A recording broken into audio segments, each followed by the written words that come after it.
Welcome to my channel. My name is Gothix. My name is Vanessa. Whatever you would like to call me. I had to get that out of my system. Today, long time no see. I have a special guest. I have a special guest up in my house, and we're gonna bring him on and just talk. I don't have an agenda. Like, I literally don't ever plan these things out. So if you're wondering what we're gonna talk about, I have no idea. But I hope you will find this entertaining. Okay? All right, cool. Short Fat Otaku, hello, welcome. Hello. How's it going? Hello. Can you hear my I fan just out of curiosity? No, I can't hear it.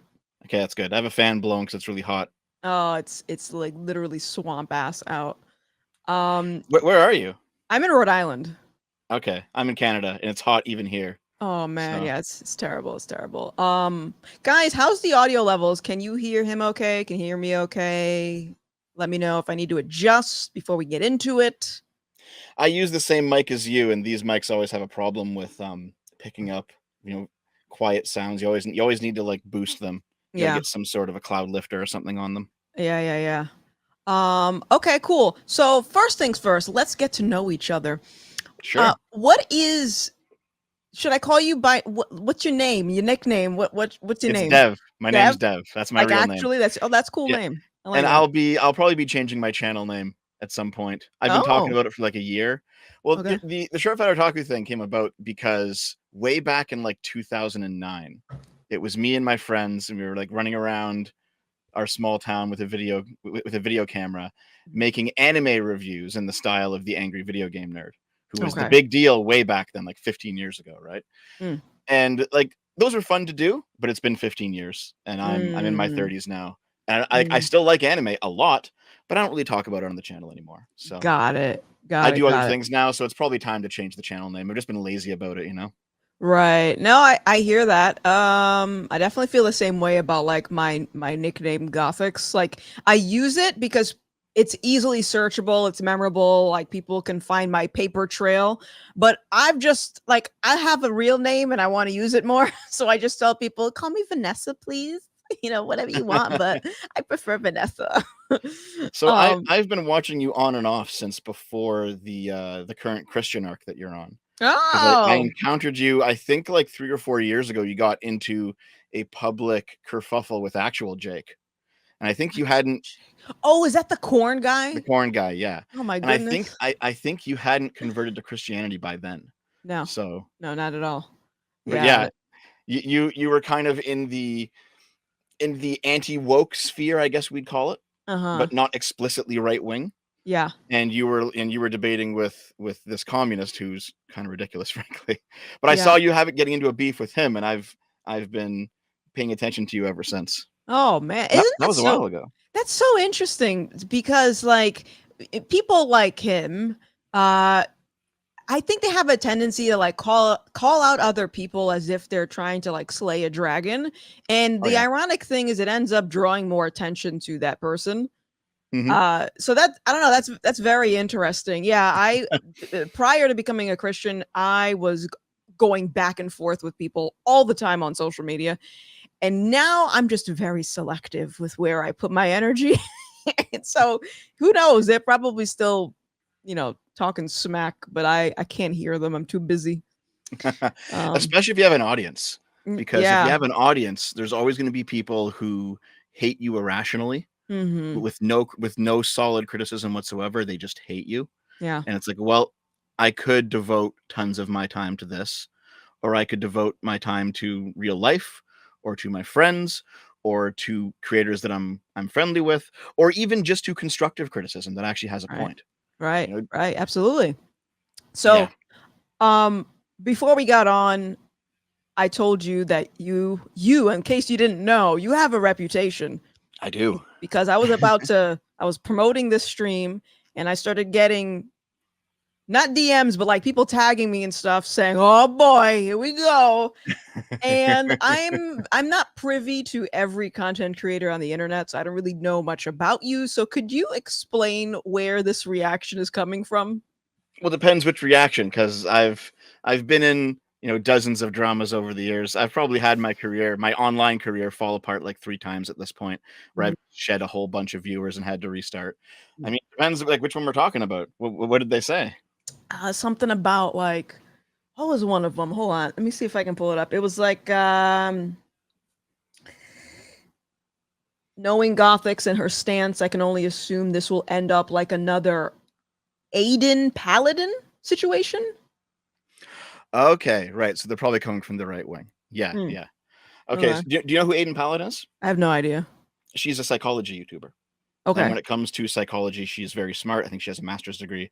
She's always talking about studies and statistics and how human behavior intersects with various social phenomenon. Her videos are very good. Hmm. Um, I was friends with her for a while, and then we had drama, and now I'm not friends with her anymore.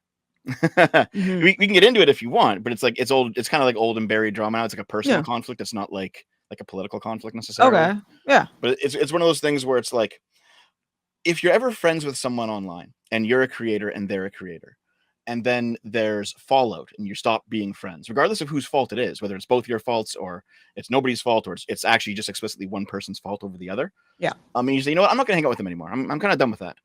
Hmm. The fans will always take it negatively, and Yeah. then it will always become a thing. It'll always, and then stories will be spun up, and they're going to have half truths. Like you know how it is at this point. Oh yeah. I mean, I will even say that people on the internet get very invested in the lives of content creators, and I'm sort of like me. I actually don't like a lot of attention, which is funny because this is what I do for a living. But no, I totally understand what you're talking about. Okay, so that was one, and then I also saw some things about you having Trump derangement syndrome, and then people were like, "You should ask him about the trucker video." I'm like, I don't know what any of this means. Okay, so the trucker video. Do you remember the Canadian trucker protests from a couple years ago? Yes. Yeah, it was the only time Canadian news actually went international ever in our history. Mm-hmm. And basically, people were saying, "Well, Dev, you live like pretty close to where it's all going on." And I mean, kind of close. I was like 6 hours away at the time, so it's not that Hmm. close. But what do you have to say about this? And my view is, I don't really know what to say about it yet. I don't have enough information. Um, Hmm. and whenever I do a video on something, I'm always very late. And Dev is late is a meme in my community for a reason, because I wait until all the information comes out. I Hmm. tend not to give hot takes as much as I can, Hmm. because I've been burned by that a whole bunch of times, where you say, like, you give a hot take immediately as something happens, and then it's like, oh, it turns out that a bunch of new information comes out, you were completely wrong, and now you look like an idiot. Yeah. So I like to wait. So for the trucker video, I was going to wait until all the various legal avenues were exhausted, because as soon as Trudeau used the Emergency Powers Act here in Canada, several things automatically happened. There had to be a review of the powers by the Canadian Senate. There had to be a legal battle to oppose his powers, and then there was something else that I forget as well. But there was 3 legal avenues that automatically triggered once Hmm. he invoked that act. So I said, you know what, I'm going to wait. I'm going to wait until these 3 things go through. The review by the courts took like a year and a half. So I was like, I'm going to wait, guys. I'm going to wait. And then it got to the point where then it became a meme in and of itself, of like everyone saying, "Where's the trucker video?" Because I'm like, I'm still waiting for this. I'm still waiting for this. At this point, I'm pretty sure it's been 2 years now. All the information that's going to come out has come out. Hmm. And so, believe it or not, guys, I have slowly begun work on the trucker video. Yes, but I'll probably put it out in time for the Canadian elections in 2025, Okay. because I do not like Trudeau at all. And I want, if I have any sort of impact on the world, if I can change things even just a little bit, 1 grain of sand on the scale, I want to put the trucker video out when it's actually relevant to Trudeau getting elected, because I do not want him to get reelected. So Mm. I'll be doing it in Okay. 2025. Okay. I don't think there's anything wrong with waiting for information, even though you're waiting like a couple of years. Like it's better. It's better for you to have all that information than making statements that you know nothing about. Yeah, I don't think that's I've done that wrong. before. I've done that before, and it never works out well. So Yeah. Yeah. I've learned my Uh, lesson on that one. yeah. Okay, and you have Trump derangement syndrome apparently. As a Canadian, how does that work? Because that's not a So, thing for people that don't live in America, in my mhm, opinion. mhm. Like, I actually don't really care that much, because I'm not an American. I mean, Okay. maybe if I was going to move to the United States, maybe I'd think a little bit about it. But Mm-hmm. I don't like Trump as a candidate. Mm-hmm. If I were an American, I wouldn't vote for him. I probably Mm-hmm. would not vote for the Republicans this time. There are Republicans I would vote for, so I'm not like a partisan Democrat or anything. but I wouldn't vote for Trump. I think Hmm. Trump's actually uniquely bad. Okay. And we can get into why if you want. That's kind of a longer conversation. But basically, Trump derangement syndrome. I mean, I'm sure you were around in like 2015, 2016. I don't know if you were politically engaged back then. Oh, listen, I had mega Trump derangement syndrome, so that's why I'm very Okay, interested in yeah, this. yeah. So there were people who were just like unhinged back then, Yeah. right? They would get angry over nothing. They would get angry over jokes. They would get angry over nonsense. Do you recall like Trump getting 2 scoops of ice cream and how that and everyone else got 1 scoop, and that was like a big fucking thing for a while on Twitter? It's like, who cares about this? Yeah. You know? And the way that like Trump supporters were treated. There were guys who were getting beat in the street for wearing MAGA hats. There was one guy who got shot in the back of the head. What was it, Portland or something? Mm.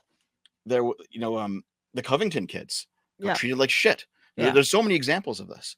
So Trump derangement syndrome just seems to be this irrational hatred of all things related to Donald Trump with no logic behind it. Sure. And this is why I don't think I have Trump derangement syndrome, because I can actually lay out a pretty consistent argument as to why I don't like Trump. Yeah.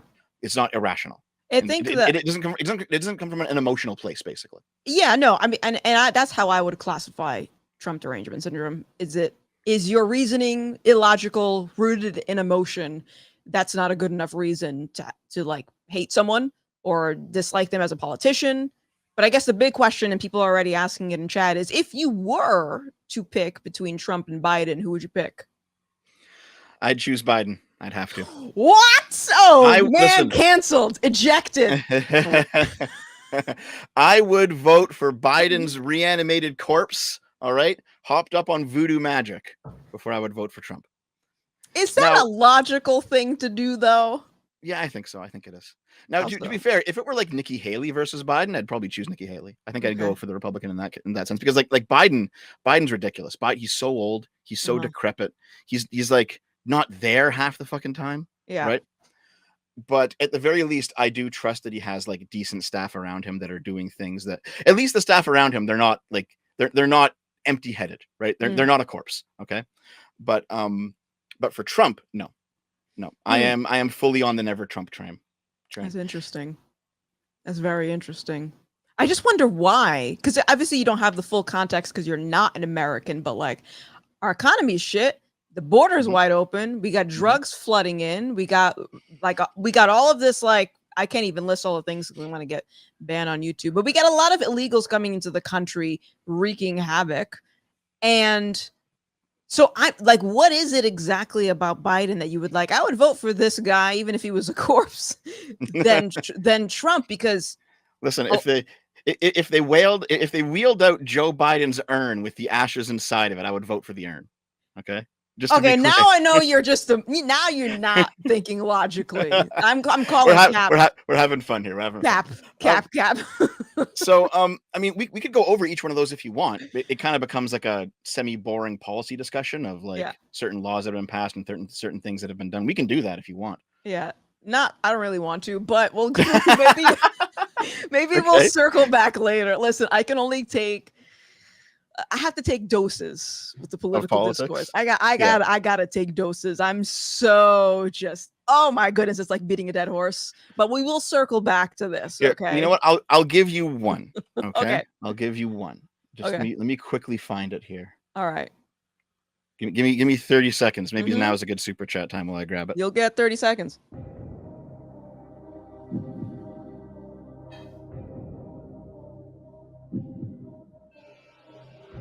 That's pretty good. The music. No pressure. Okay, I got it. Here we go. You got it?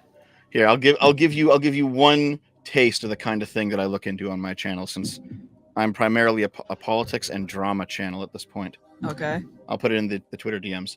So I understand the concerns about the economy being in the shitter, right? And a lot of it's going to be related to inflation, and a lot of inflation is going to be related to government spending, right? Right. Government spends too much, you have inflation. It's pretty well known at this point. The issue ultimately is that whenever you look at the amount that each presidency added to the federal deficit, you find that Trump actually spent double the amount that Biden did, which most people don't tend to talk about, but it is the truth. right? So if you're going to talk about like, okay, well, the economy is shitty because the prices of everything are skyrocketing because the government's spending too much money, that's fair. But you have to hold Trump to the same standard. And he did spend more than Biden did. Okay. So, all right, that was one reason. I don't want to open up the can of worms to talk about Right. a lot of other reasons, but Right. we will put that in our back pocket for now. Okay, everyone, I know you're excited to like unpack this. Oh yeah, and chat, just in case you think I'm lying here, I did send Gothix the stats on that. Yes, here are the stats. There are the stats if you guys want to look at it. Let me read some super chats really quick because it's actually been going off. Hold on. Rosario says, "Drop this clown." I'm not gonna call him a clown. Is that me? I guess. I don't know. O'Reilly says, if CNN and MSNBC spoke well of Trump since 2015, you wouldn't have a problem. Everyone loved Trump before he ran for president. What else do we got? There was another one from Roosta, who says Dev will spend more time talking about not making the trucker video instead of making the trucker video once he finally does after rubbing his rolls. Yeah, these are from my community. I can tell. My viewers goodness. Are also here. Do you keep in contact with Andy Signor? Is this you or me? I have no clue who Andy Signor is. Okay, so that must be me. I mean, I'm not like he's an acquaintance. I'm not buddy with a lot of people I talk to online, so I don't really know what's going on with him. Let me scroll up. Dev, tell Doxis, what the hell? Tell Gothix about you getting. Ew! What is this? These are all the memes from my community. What the heck? All the jokes from the community.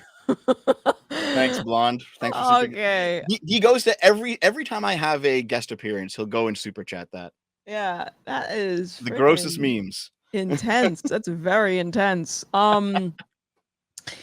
Okay, so let me respond to the all right, so you put the link for like the spending thing.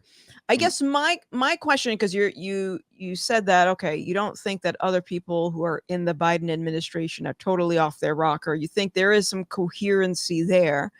I'm more concerned about I'm less concerned about the government spending. I'm more concerned about the quality of human life that has been the result of the policies that this administration has enacted, like the destruction of the nuclear family, like one in particular. All of the policies that these people are pushing are hurting the nuclear family, which trickles down to the culture, the community, and so on and so forth.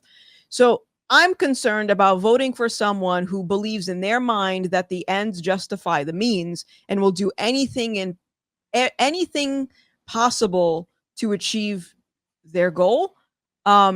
Whereas it seems with Trump, there's more structure there. Like if I were to just objectively look at both of them, and I'm not someone who's like, oh my goodness, Trump, I'm not like fainting over the guy, but I did have Trump derangement syndrome before. And for me, Larry Elder actually used a really great analogy when he was talking to Michael Rapport. He had like a podcast with him recently, and Michael Rapport, he has like severe TDS, and he was like asking Larry, why would you vote for this guy? And Larry used the analogy of he likes watching professional golf, and this journalist asked these two golfers, why what do you love about golf? And one golfer had this elaborate story about how he likes, the different he likes the different clubs, he likes the outfits, he likes the forming up to hit the ball. And then the other golfer he says, well, I just like when the ball hits the goal or as close to the goal as possible.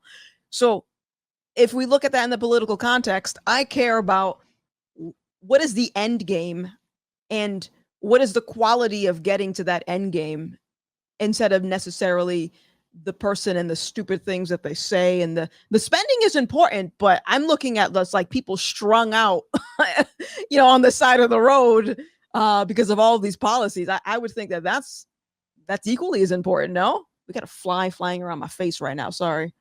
Yeah, it's equally as important, like because people hear this take of mine, they think that I'm some kind of far left lunatic, right? And I'm not. I'm not going to Yeah. sit here and say that, for example, the San Francisco City Council, who are all actual far left lunatics, who have ideas and policies based entirely in harm reduction that are not even close to what the reality is, and they just let millions of drug addicts just kind of get strung out on the street. I'm not for Mhm. any of that, right? Um, it really just depends on the context, I guess, in which I would vote for certain candidates and why. Because here in Canada, I'll be voting Conservative. I Mhm. would not vote Democrat the entire ticket if I were in the United States, because there are definitely some very extreme down ballot Democrats who go way too far left for my liking. Mm. So, I mean, so part of the answer is that some of this stuff the president just doesn't control, right? Mhm. Like if it's local policy or if it's state level policy, voting for Biden or Trump's not going to change that much, Mhm. right? You have to you have Yep. to you have to Yep. vote differently down ballot. Um, I guess when you mentioned the golf analogy, what exactly did you mean by that? Yeah, I probably explained it really poorly. My apologies. I'm a little bit retarded. So the golf analogy is like you got two people doing the same thing, and one person is saying I like golf because of the uniforms, the good country club. I like the form, going up to the putt, and I just like the crowd cheering. And then the other person says, I like golf because I like getting the ball as closest to the hole as possible, which is the whole point of golf. So, like, in the political arena, shouldn't we be looking at someone who is the most effective for the job, for the overall job, as opposed to nitpicking this thing, and this thing? And it's not just specifically about the spending either, because I'll hear people that will say that they'll vote for Biden for something that, in the grand scheme of it all, doesn't compare to the mess that Trump would have to clean up. Does that make sense? I think I know what you're meaning. Do you think Trump's that guy? Listen. Let me just say this, because this would lead into a different conversation. I'm going to make myself very clear with this chat. Okay. Okay. Biden is a person. Trump is a person. There is no person that can take positions of power and totally save America from the downfall that it's in right now. Trump, I believe, can help put the country in a better direction, but he is a human being, and human beings all have the capacity to lie, to mess up. So I'm never going to say totally devote yourself, to one person. But if I were to just objectively look at the fruits of what's coming out of the what's coming out of the Biden administration in comparison to what we had under Trump, it's night and day. I know I had more money in my pocket. That's a given. And I could actually walk outside without weirdos looking at me, even though, I mean, that always happens because I do look kind of strange. But Yeah. I mean, we went over at least part of the economy conversation before. I know the border's a big thing that everyone's talking about right now. Mhm. Um, and that I think, unironically, that was just a major misstep on Biden's part, because it took him until 2023 to start implementing serious border policy. And funny enough, he started doing all the things that Trump wanted to do in 2023. Mhm. It's like, well, I think the Democrats underestimated just how big of an issue the border was going to be for the average American. I Because sorry to interrupt. sure, I yeah, just I and first of all, I appreciate you hearing me out. This is very sure, sure. unusual because normally people come on here and they're yelling at me. So I'm glad that we're being respectful. This is great.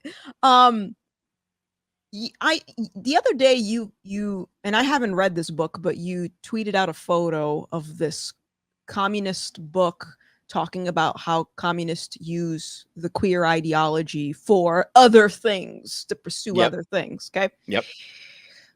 I don't know how much you have looked into communism or Marxism. If you're just, are you at the starting point, or are you like, how informed are you? So when I was 18, I was actually a communist. Oh And shit. and I don't mean like a progressive who thinks that there should be some redistribution. No, I mean an Okay. actual Soviet simp, for Okay. sure. Okay. And I've definitely read a whole bunch of communist theory. The Okay. the, the reason that you see jokes about Dev being a communist is because I'm not one anymore. But I'm very educated on Mm. communism. Yeah, I know what's going on. Okay. So would you agree that if we were to look at the overall methods that a communist revolution would use, would you agree that it would be beneficial for communists to erode a country from the inside out or a frontal assault? Which one would be more beneficial to them? Depends on the country, and I guess depends on the communist. But Uh-huh. all of the communists in the West are descended from Gramsci, and Gramsci was definitely an erode from the inside out kind of guy. Okay. So when you talk about Biden, you said something to the effect of, he waited too long to do this, to address the border. In my mind, he knew exactly what he was doing. Maybe he's not all there coherently, but his administration, I believe his administration is doing it on purpose because the percentage of people, of black folks who are voting for Trump continues to go up. And the last couple of years, the amount of people who have said I've been red pilled, it just continues to go up. So if people are waking up, how are they going to maintain the votes for the Democratic Party?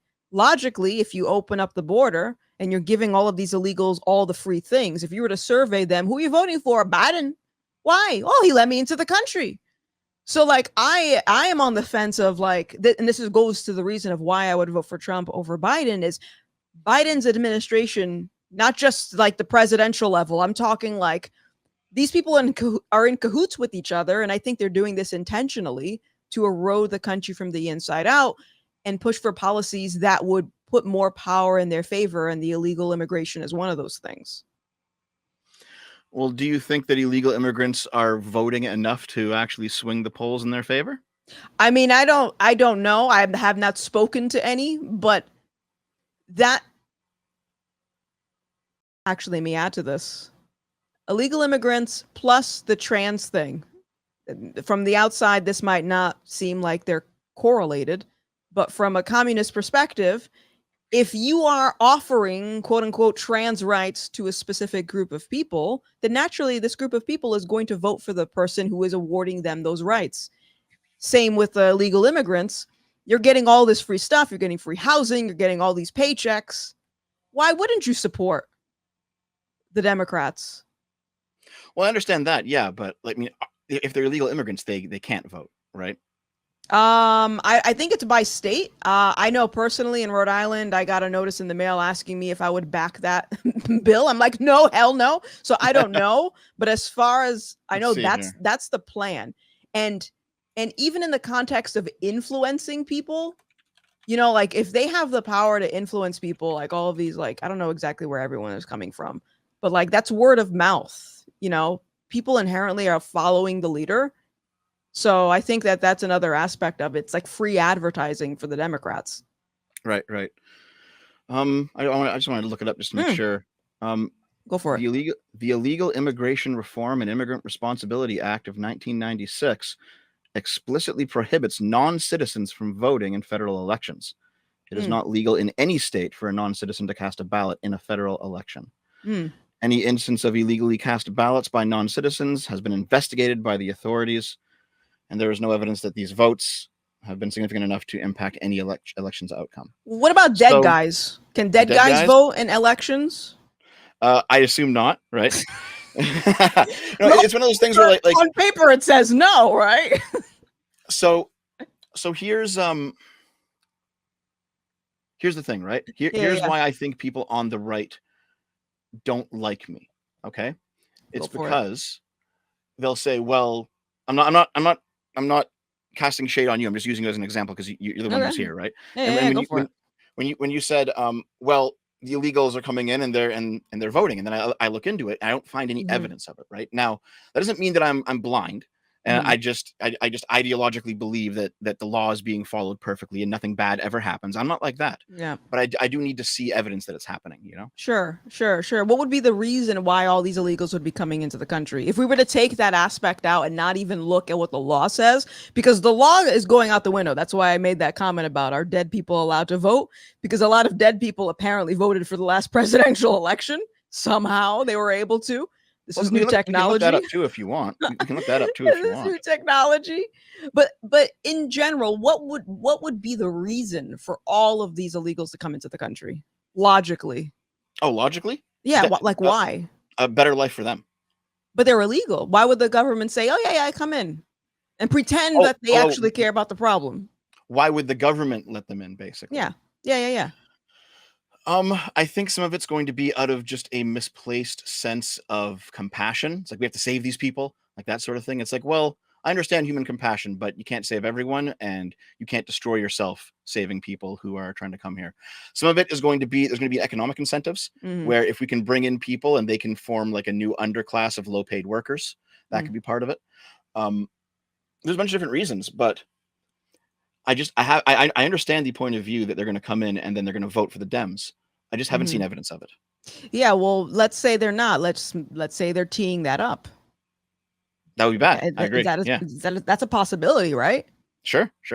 I mean, you could do a situation where you bring in a bunch of illegals and then naturalize them as citizens, and then they all vote for you, Mm-hmm. right? Sure. Because what makes a person a citizen or a non-citizen is ultimately down just to legal fiat. It's like whatever the government wants the process to be, that's the process.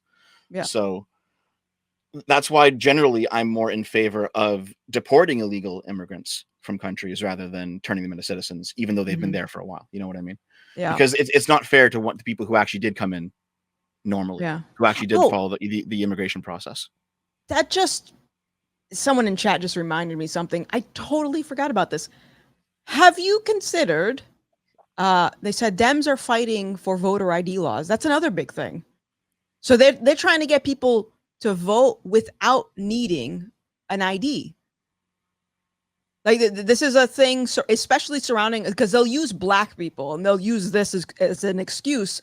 They'll say, "Oh, well, black people don't know how to get on a computer and get to the DMV to use an ID." This is something that Joe Biden says. I've seen So that. we Yeah, have to, it's so we ridiculous. have to get rid of voter ID laws, which would open up that door for people to vote without needing proper identification. Yeah, that's ridiculous because every other country uses it. Canada has, you have to show like your driver's license or your health card or something to vote. Every other country in Europe, in Japan, you have to have an ID. Like it's just, it's normal. You should have Yeah. some sort of legal ID to vote. And I don't know why America doesn't pull their heads out of their asses and do it. Yeah. I think part of it is due to American history. You guys tend to really dislike the federal government doing anything, basically. Like you guys are very decentralized as compared to other democracies. So the idea of having a government registry of all the citizens of the country, all with a united ID card, that kind of, you guys don't tend not to like that stuff. You like things to be more decentralized, and it's probably just because your country was born out of a revolution, and there's a culture that comes downstream from that, and you don't like centralized government control for obvious reasons. There's many examples in history of centralized government control going badly, right? So I don't think that voter ID will ever become popular in America because there's just too many forces against it from all sides. But what if the forces were all joined together? You need to make it to Yeah. make voter ID. I mean, you guys should do it. Yeah, I agree. Yeah, like you guys should do it for sure. No. I'm on board with that. I mean, like, because a common thing that I hear from people is when I present a theory about why things are happening in the states, they'll say, "Well, we have checks and balances. You know, we would never lose this right. You know, because we have the Constitution, we have checks and balances." But what if people came together and they said, "You know what? Screw the checks and balances. We all want this unified goal." And then our American life gets turned up on its head. And next thing you know, you have dead people and illegal immigrants voting in the election. Well, here's the thing: if there's enough people who want to overthrow the Constitution, then they will, right? Like Sure. every system cannot stand if the people don't want it themselves. And that's the fatal flaw of democracies. It's the fatal flaw of every government system, though, right? If people aren't bought into the system, if they don't believe in its legitimacy, then it doesn't matter what kind of legal fiction you have written down on pieces of paper. People will always work against it. It's just how it is, right? So Yeah. there has to be some, like, I'm not saying like you can't criticize your own country, but there has to be some base level of patriotism and some idea that even if we disagree politically, we're all on the same team. We all want what's best. We disagree on what's best, but we all want what is best for the country and the people. There has to be some sort of shared value before any sort of political system can be stable. Okay. And if you don't have that shared value, if you have people who are anti-American, for example, for reasons that I think are actually kind of silly, but Yeah. you have some people who are just anti-American in all ways. Like they are ultimately the problem. Right. Well, there's a lot of people here that hate America that are in America, which is it's very odd. Let Considering me that America is probably the best fucking country in the world, and I say that as a non-American. well, are you white? Yes. Of course you would Well, say that as a white man. to be fair, I'm white passing. I have some indigenous background too, but I'm white Oh, passing. okay. All right. So you're like a little bit of brown. I'm a little bit brown. A little bit of brown. Let me read some more super chats before we continue. Hold on. Let me scroll up here. Oh, where's my super chats? This app that I use is kind of whack. Okay, I'm just gonna go over here. Dev's not white, he's Italian. True. I can see Italians, that. Italians don't count. Let's see. Oh, there's a lot of super chats. Okay, hiding in Dev's car while he moves specifically. Sent a $2 super and says, "It's hot. Crack the window and bring water, please." Oh, So his name on YouTube is usually lives in Dev's walls, okay. but since I'm in the process of moving, he's hiding in my car now. Okay, very good, very good. O'Reilly says, grab him by the you-know-what locker room doesn't compare to taking showers with your daughter. Oh, ouch, painful. Yeah, you know, that's... I've heard the rumor about Biden in the shower daughter thing. I haven't looked into it yet. I don't know the truth of the story yet. You gotta, But, they confiscated her journal, and Jesus. yeah. Seraphim, I don't know how to say your name. Seraphim says, "What do you think about the aging crisis and its effect on welfare?" Is that just going to be the fact that everyone's getting older and there's less kids being born, and so you have less workers, and then so the social security system can't like maintain solvency because more people are withdrawing from it than putting into it? I'm guessing that's the aging crisis. This is the first time that I've heard of it. I thought that they meant, people are getting old. I guess that is a crisis, Well, I mean, the main reason economically that people want immigrants are because if people aren't having kids, immigrants come in and they become the new workforce, and then they can pay taxes, which then pays into the social security net, which then old people can withdraw from. If you have a country where people are having enough kids to replace the population, you don't need immigrants for financial solvency. So this is all true. However, if let's say that you're some bureaucrat at the top who's only working in numbers, you don't really care about people's lives, you care about numbers on a spreadsheet. You say, well, you know what? If we bring in, 500,000 immigrants and they fill these jobs and then they pay these taxes, and then it turns out that Social Security will be solvent again. Okay, fair. That might all be true, but you're not considering what it does to the culture itself, right? Because if you bring in people, let's say from the Middle East, who are all Muslims, who have a completely different value set than your native population, they're not going to mix, and it's going to cause some problems. But you just do away with that by calling everyone who has that complaint racist.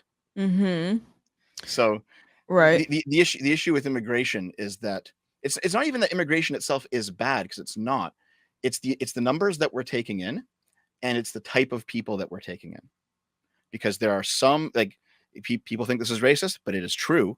There are some people who come from cultures that just do not mix with our values. I mean, yeah, that's a given. Yeah, like you can take in people from Japan or South Korea. Doesn't matter that they're a different race. They will fit in just fine in the United States or Canada, right? You cannot take in people from like Saudi Arabia or something. It's not going to be the same. Yeah. But there is this belief among progressives that all people are the same, all people are interchangeable. There is no real differences between people because you can just re-educate them out of their culture or something, and it'll be fine if you just replace one person with another person and just treat them all the same. But it's not true. People love this equality thing, but people aren't all the same fundamentally. Right. Which is why I'm confused when I asked what would be the reason of the Biden administration letting in all the illegals, and you said, well, maybe, they had, what would you say? Like they had good intentions, or maybe they didn't think it through. Like I would go ahead. Well, yeah. So part of it will be there are going to be bleeding hearts who just want to, that they see like these third worlders who are coming in like dressed in rags. We have to help them, and they're very compassionate. And then part of it will be that sort of neoliberal spreadsheet balancing that I mentioned, where it's like, well, we'll bring them in and then they'll work these jobs and they'll pay these taxes, and then we can have our social security system or social security, our social safety net, and that can be all balanced and the budget will be balanced. But they're not, like, neither of them are thinking about what it actually means to live in a neighborhood where the majority has now become the minority and everyone is Muslim, for example, and how that changes the neighborhood, and how, you might not be safe living in that neighborhood anymore, depending on what kind of Muslims are there, right? But they don't have to think about that because they live in gated communities where there are no immigrants coming in because they can't afford to live there, right?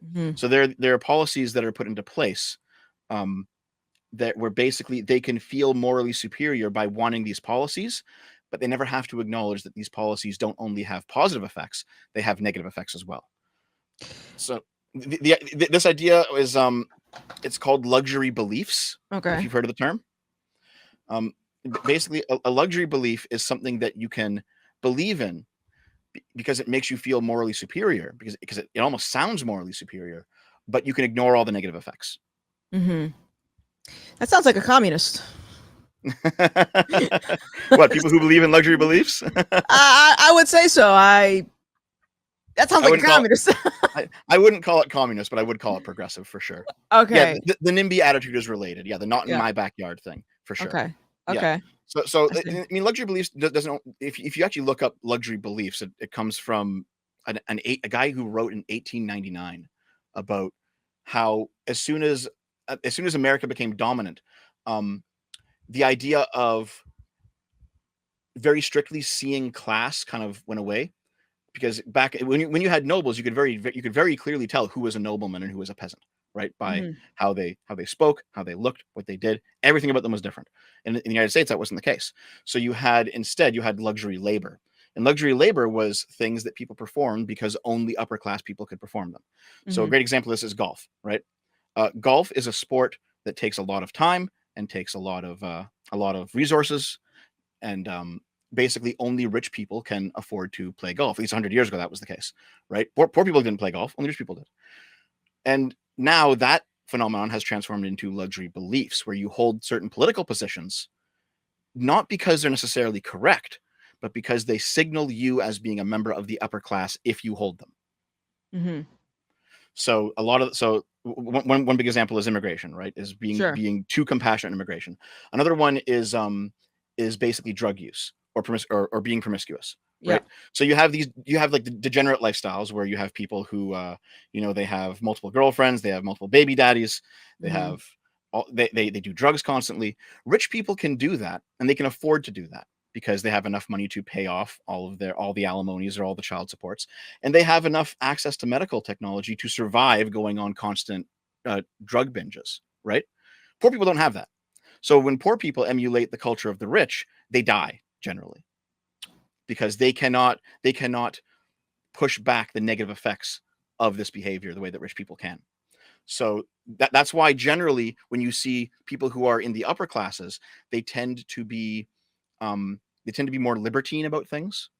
They're much more open and accepting because they don't have to deal with the negative effects of any of the degenerate stuff they do. I think they have negative effects. Oh, sure, they definitely do, right? But it's different. Like here, someone in the chat mentioned Hunter Biden, right? Like Hunter Biden, the drug user, he's constantly getting high, right? Who has more financial resources to deal with an addiction, Hunter Biden or your random crack addict on the street? Well, I don't know. It depends, because everyone's getting free stuff these days. I can't keep track. but you know what I mean, though, right? Like you can go to some of the best, the best rehab facilities in the world if you're rich. If you're poor, you just end up kind of homeless and strung out, right?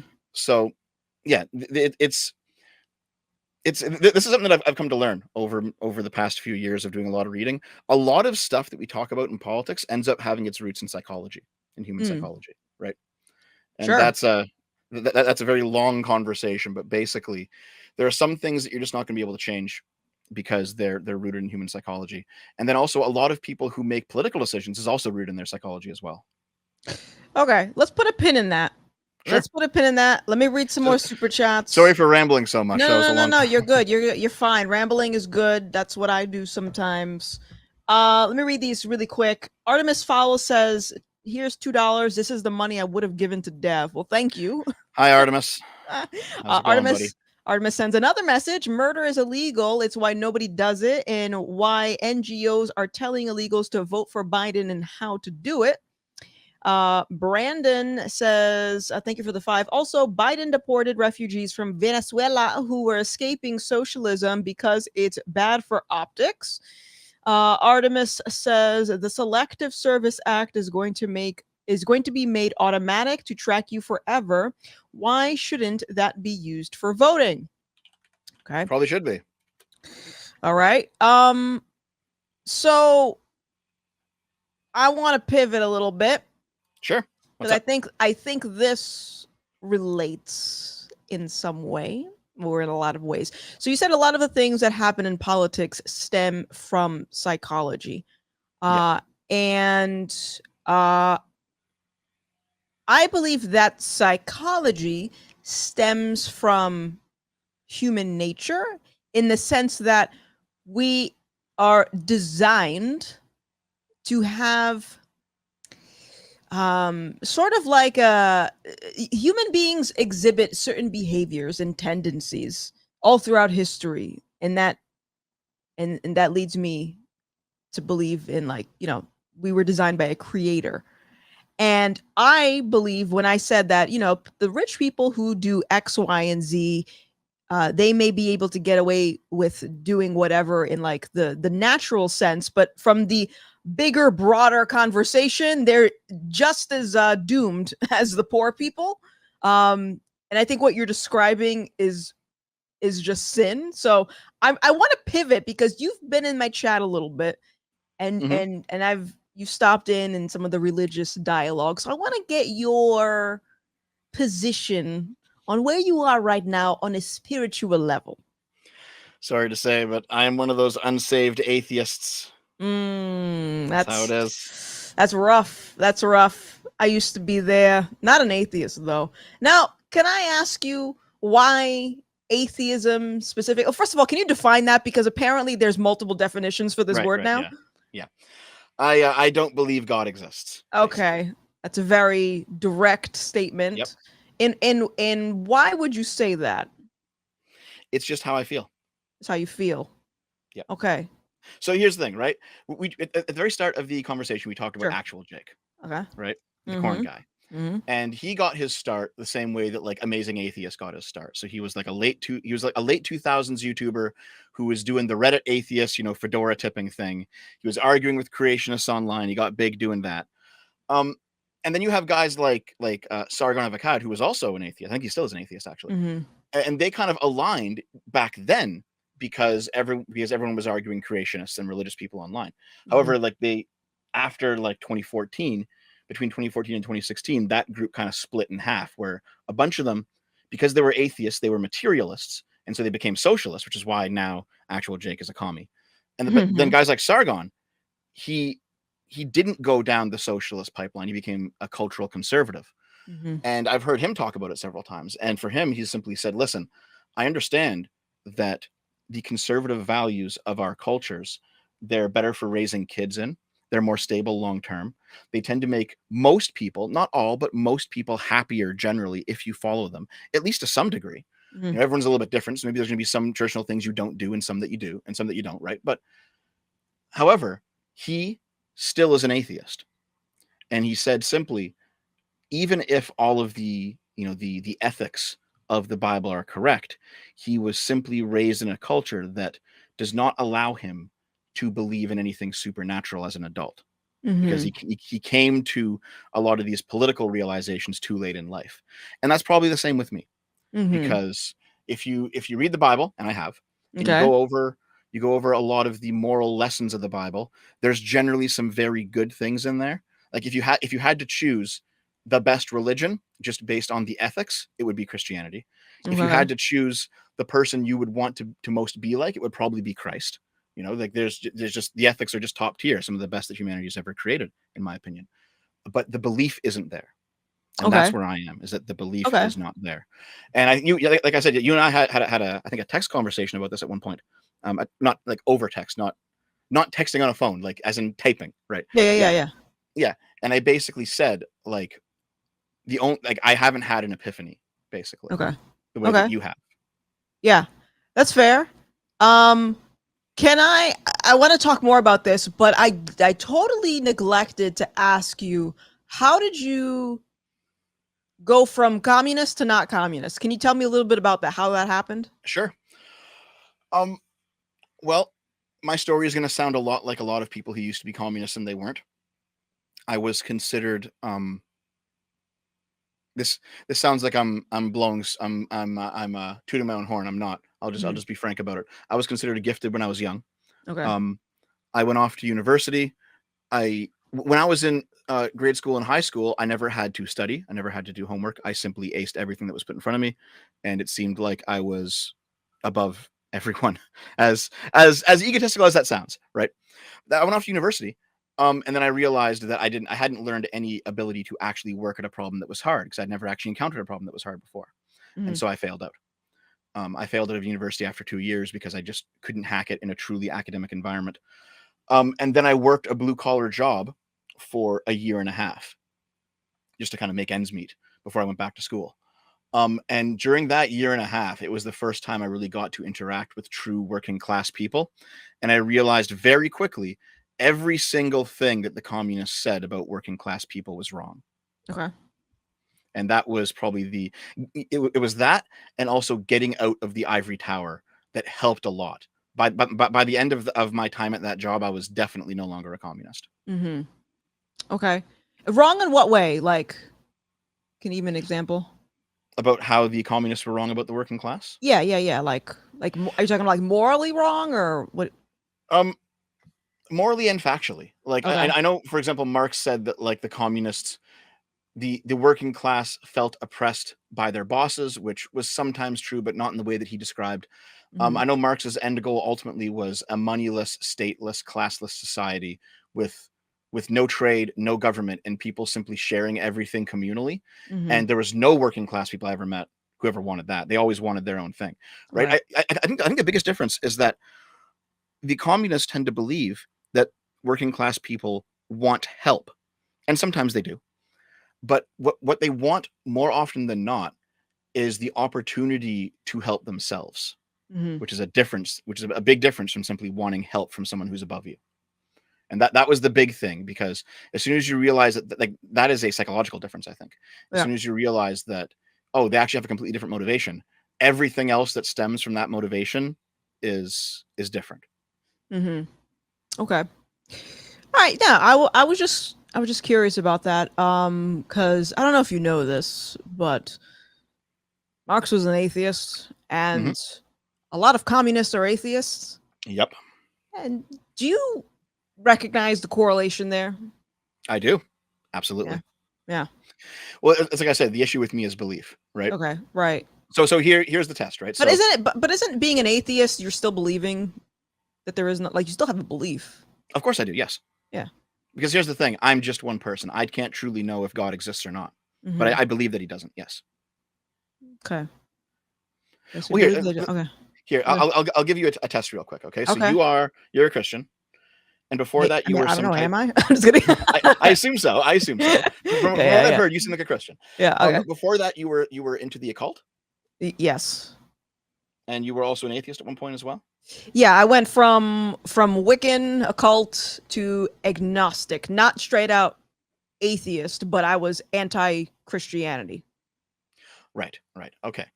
And so you truly believe in God right now. Yeah. Absolutely. Absolutely. Okay. So if I asked you to truly not believe in God for 5 minutes and then switch back to being a Christian again, could you do it? Wait, to truly not believe in God? Yes, just for 5 minutes, just by sheer force of will, choose to not believe, and then you can go back to being saved after Mhm, five mhm. minutes. Can you do that? That's impossible because I know what I've seen, and I Exactly, know, exactly, and right? yeah, and I can compare my life to what it is now to what it is then, and I get what you're saying. Like, if you haven't had that experience, I never want people to think that I'm advocating for someone to pretend to believe in God, because that would be pointless. It literally Yes, defeats yeah. the whole purpose. Um, but I would think that, wouldn't it be more understandable to take a moderate position and say, I'm agnostic because I actually don't know. I don't have any way of proving or disproving, instead of just like, there is no God. That's true, but most people don't know what agnostic is when I encounter them Mhm. in real life, but they do know what atheist is. So I just use Yeah, that for I got simplicity's it. sake. Okay, Yeah. so you're part of the problem who keeps redefining definitions. No, like if you want to have like a serious conversation about it, yes, Yeah, agnostic yeah, is yeah. where I am for sure. But yeah, it's one of Okay. those things where like I realized very quickly, like I was thinking about it. I was thinking about Mhm, this. Okay, so if you ask someone, well, why shouldn't you discriminate against black people? mhm, One of the answers is, well, because being black is simply aesthetic and it doesn't actually change their value as an individual person, and it's not like they could change, it's not like they could become white if they wanted to, mhm, Michael Jackson withstanding. um mhm, but like, so it's one of those things where even though there's a difference there, there's no moral content in the difference, so it doesn't matter, right? And this is where you get the "they were born that way" argument, sure. is from that, right? And then you see that argument extended to gay people and extended to trans people, and but then also, if especially if you're in Europe, you see it extended to Muslims, and Mhm, Muslims are not just a race; that's a belief system, that's a religion. And I mhm, was thinking about it, right? And I was like, well, okay, why should we not discriminate against people based on religions? Because religions can have some very bad downstream effects if you believe in certain things that are morally objectionable, and then you perform certain actions based on those beliefs. We've definitely seen like the various Islamic violence happening in Europe recently. So mhm, it's not like this hasn't happened before. And then I realized, well, if they're not performing any of those evil actions, can you simply discriminate against them based on their beliefs? And I realized, oh, wait, you can't actually choose your beliefs because you believe them regardless of whether or not you've chosen to believe them, right? You've had an experience, and that mhm, experience has brought you to that belief, and now you believe it, and you can't choose not to believe in God for 5 minutes mhm. because this is where you are now, right? Sure. And so I realized, okay, that's actually where things are morally, is like you can't just discriminate against Christians for being Christian, even if you dislike their religion, because you can't help being a Christian or not being a Christian. Mhm. What do you mean by moral? What do you mean? Like you mentioned a few times, like it's morally it wouldn't be right to discriminate against Christians for their belief or discriminate against whatever. Mhm. Uh, when you're invoking this moral word, like what is your baseline for that? Like what do you mean by moral? Um, Whatever I feel like moral is. Okay, so how does that work? Like Well, um, okay, here, let me see. Um, do you know Jonathan Haidt, I do the not know righteous this man. the Righteous Mind? It's a great book. You should read it. No, nope. No, you're not a reader. Okay, I am what? a reader, but not him. Okay, well, you should though. You should pick up the Okay, Righteous Mind, because the Righteous okay. Mind explains a lot about religion and philosophy and politics and many things that are happening right now. It's an Mm, incredible book. mm, But basically, he's a psychologist, and mm, he probably did one of the most comprehensive, deep studies into the psychology of morality.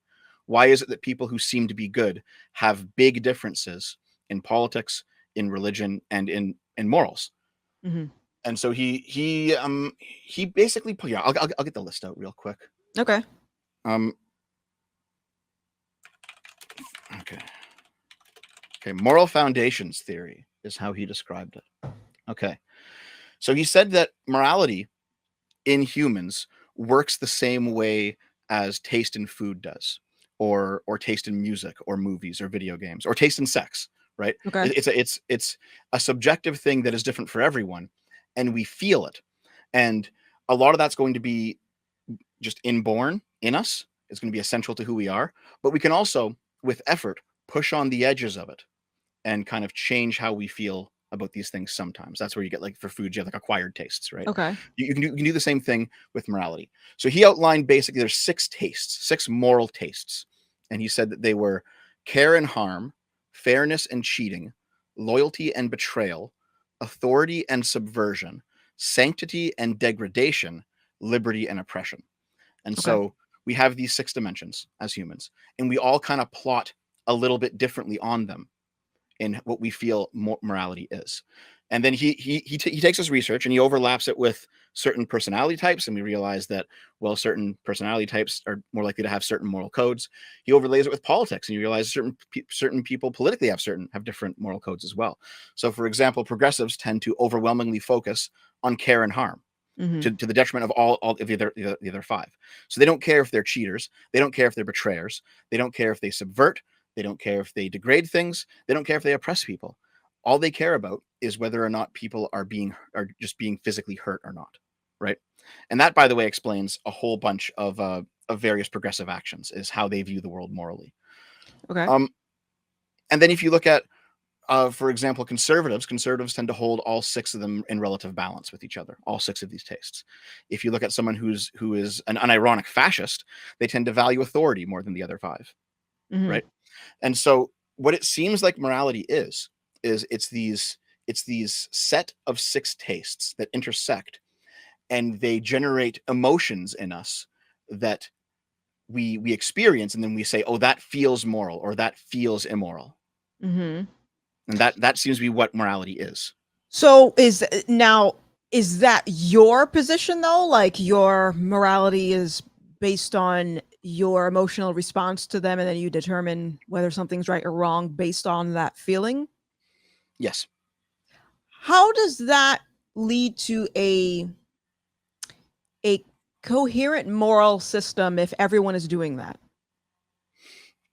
Well, the way we handled it before is we had a unified culture that we were all raised under, with like the same cultural canon and the same Mhm. basic moral lessons.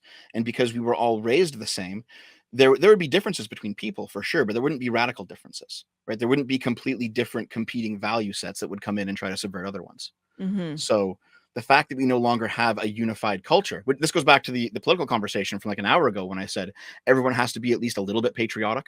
Like we all Mhm. have to be playing on the same team, even if we disagree.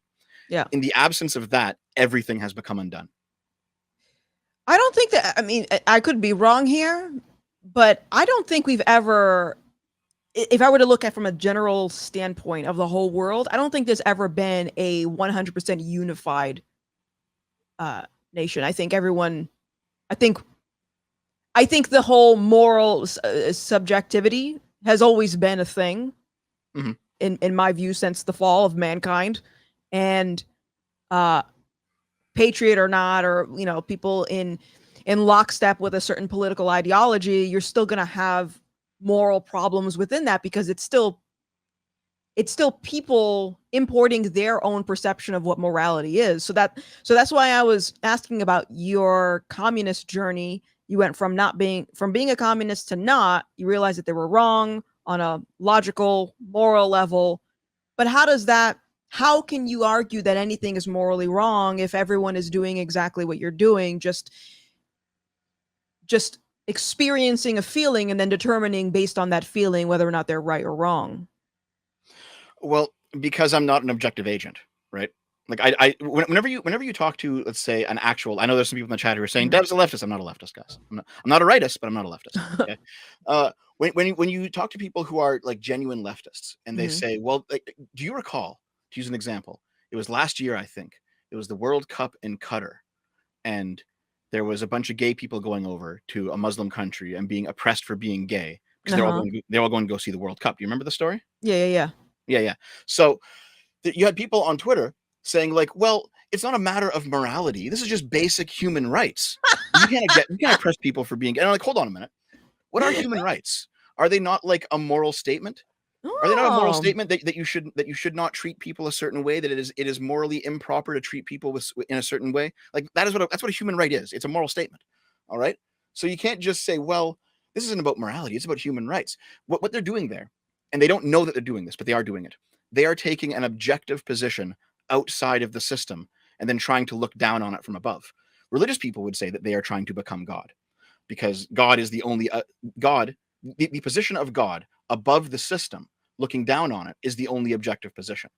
But and lots of leftists try to claim that position when they talk about morals. And you The disagree with that position where it's Well, God, government, and then people. I don't necessarily disagree with it. I just understand that I can never occupy it, right? Okay. I can never take. Leftists will say, "No, I'm taking up that position," not knowing what they're saying because they're ignorant.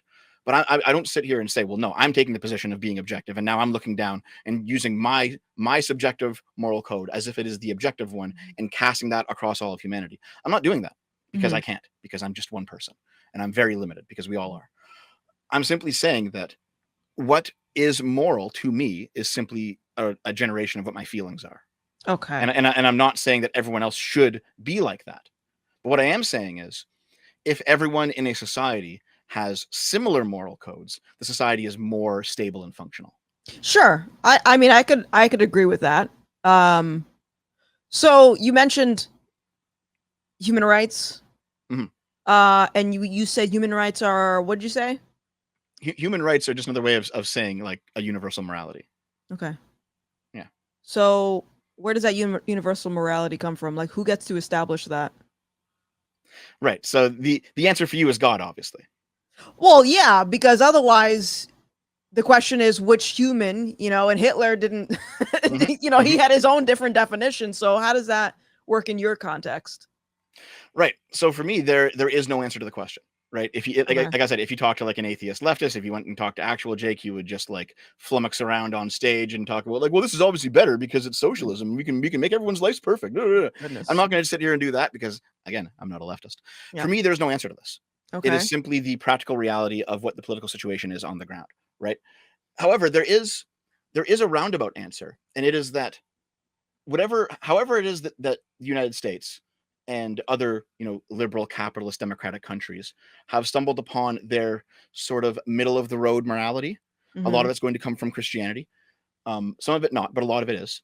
However, they stumbled upon their middle of the road morality that exists in the Constitution, where you have like private property rights, but you also have some conception of democratic power.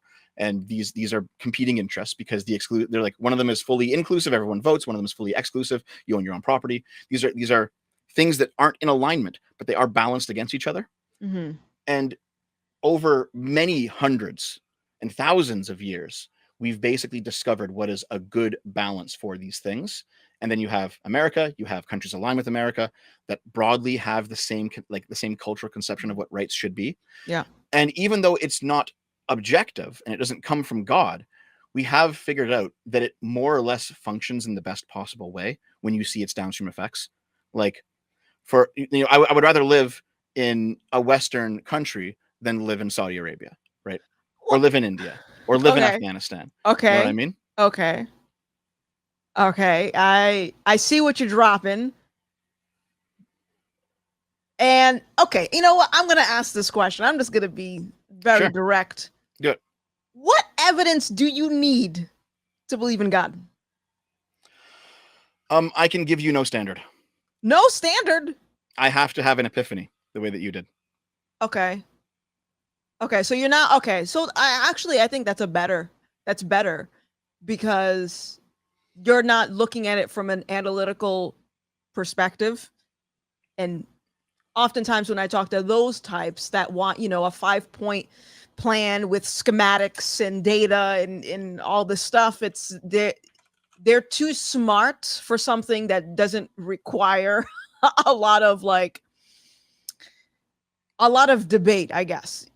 And Yeah, you just want an I've epiphany. That's more yeah. reasonable, I think. So I have spoken to atheists who are like, well, you need to be able to prove that God exists. He has to come down and like work miracles and do this and like and show off all this stuff. And I have to like time travel with them and see that things actually were back in the day. And it's like, Mhm. that's kind of reasonable, especially if you're a materialist. You want to see evidence. Mhm. Um, but the purpose of evidence is to make you believe that a certain thing is the way that it is, right? Mhm. So, for example, if there's a murder and you're the detective on the case solving the murder, and you go to the murder scene and you see the body, and then you find that there's like hair on the body from a person, and then you find fingerprints, and you're collecting evidence.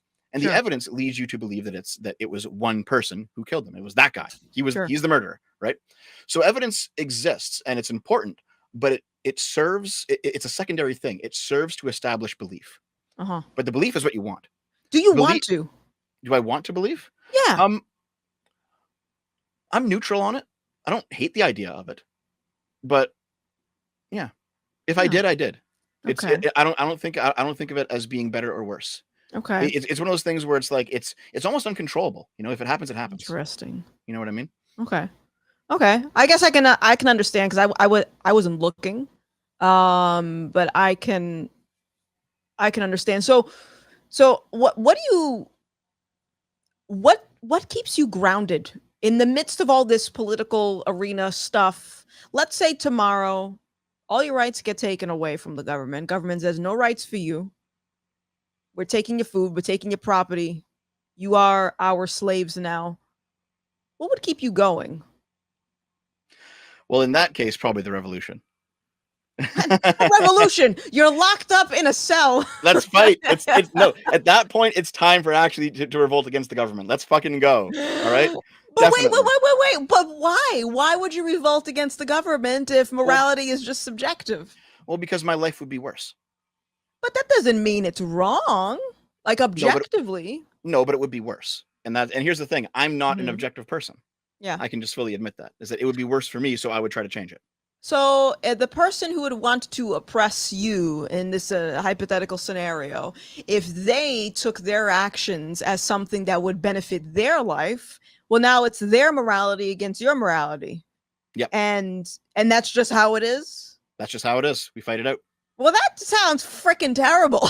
It does. It does. So here's the thing, right? Like people, let's say very to use the loaded term again, let's say very immoral people. Okay, they sure. will say that might makes right. Right. Okay. And this is kind of what we're getting at. Is like, well, whoever it is that wins, they fight it out. The winning side gets to establish dominance. They establish like authority and jurisdiction. They establish the moral system, and that's how it is going forward. And that's all true. But the issue ultimately is that might, it's not that might makes right. It's that right requires might. All right. So you can be objectively morally correct, but if there's no strength behind it, it doesn't matter. You will lose to the stronger person. So you have to be both strong and moral. Okay. Well, let's say you're, like you said, there's no opportunity for a revolution. You're locked away in a cage for 20 years. And that would suck. That's it. Well, I mean, what else can I do? What else can I do though? Story. Well, let me put it this way. I mean, yeah. Even if in the cage I had the epiphany and then I came to God and I was religious, well, that would be good from a religious point of view, but I would still be in the cage in a material point of view. Right? Not necessarily. I mean, even if, and you said that you've read the Bible, and even the New Testament specifically, the Old Testament's hard to get through. Okay, I understand. I mean, I had to listen to some of it on audio for the Old Testament. So I was like, "Ooh, we're stoning everybody up in here."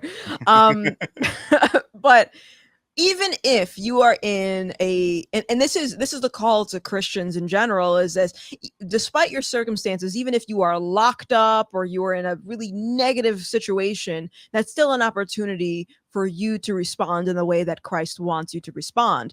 And so I would think, if we're talking about in terms of like, revolution or whatever, just think of it like from the perspective of, okay, you are a Christian, you believe in God, and now how do you respond to the guards? Like, how do you speak to the guards? Is there a possibility for you to show your light to the guards, and then that interaction changes the way that the guards think, and then that in itself has implications going outwards, as opposed to just, well, now I'm screwed, I'm just gonna stay in this cell for the rest of my life. Well, no, I agree with that. Like, you can definitely pull on the guards' heartstrings and present like a more positive version of yourself, and to try to get them to be compassionate. I mean, yeah, I'd probably do all that as well, right? Here's the thing, right? So if you and I have a very long conversation, like let's say a 12-hour conversation about religion, I will probably agree with you on almost everything. Okay. The issue is that I haven't had an epiphany. That is what remains. That is, like I said, I think that's a lot. I think that's better than you just flat out saying no, but I'm going to pray for you. Okay. I'm not even asking you for your permission. You're going to catch these prayers, just like people are going to catch these hands. You're going to catch the prayers. Yeah. I mean, I was hoping for more debate here, and I mean, you just need an epiphany. There's nothing to debate because it sounds like if you were to have a primarily an atheistic government versus a primarily a Christian government, which government do you think would be more in line with the worldview that you'd want?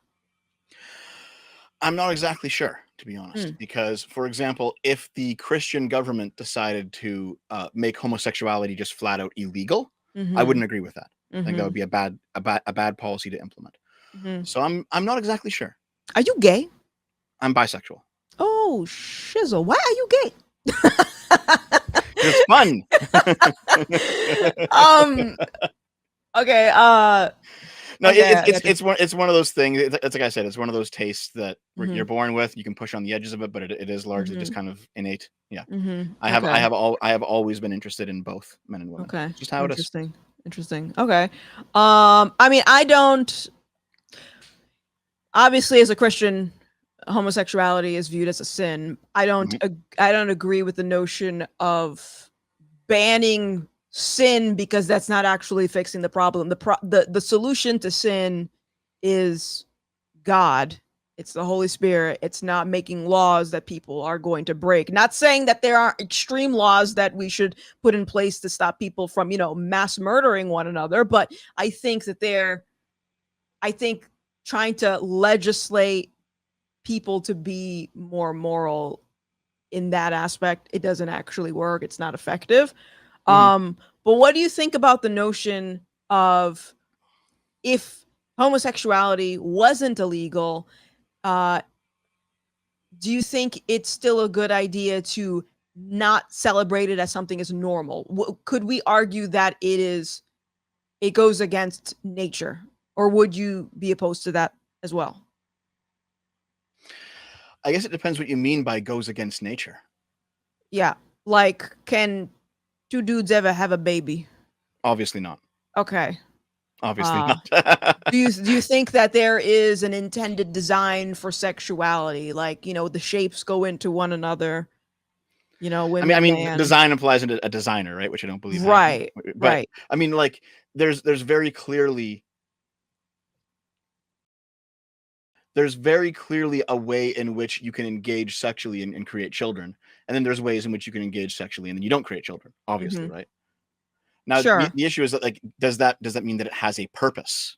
I don't know about that because purpose is something that somebody has to hold. It's not like Yeah. purpose doesn't exist out. Like, there's no like particles of purpose out there in reality. Purpose has to be held by somebody, right? Mhm. So if you believe in God, then God holds the purpose and he says, well, I've decreed that sexuality is for procreation. But in the absence of God, then the purpose tends to be held by humans because they also have Mhm. their own purposes. And Right. so, well, can you self-define your own purpose? That's a tricky question, right? Like, Sure.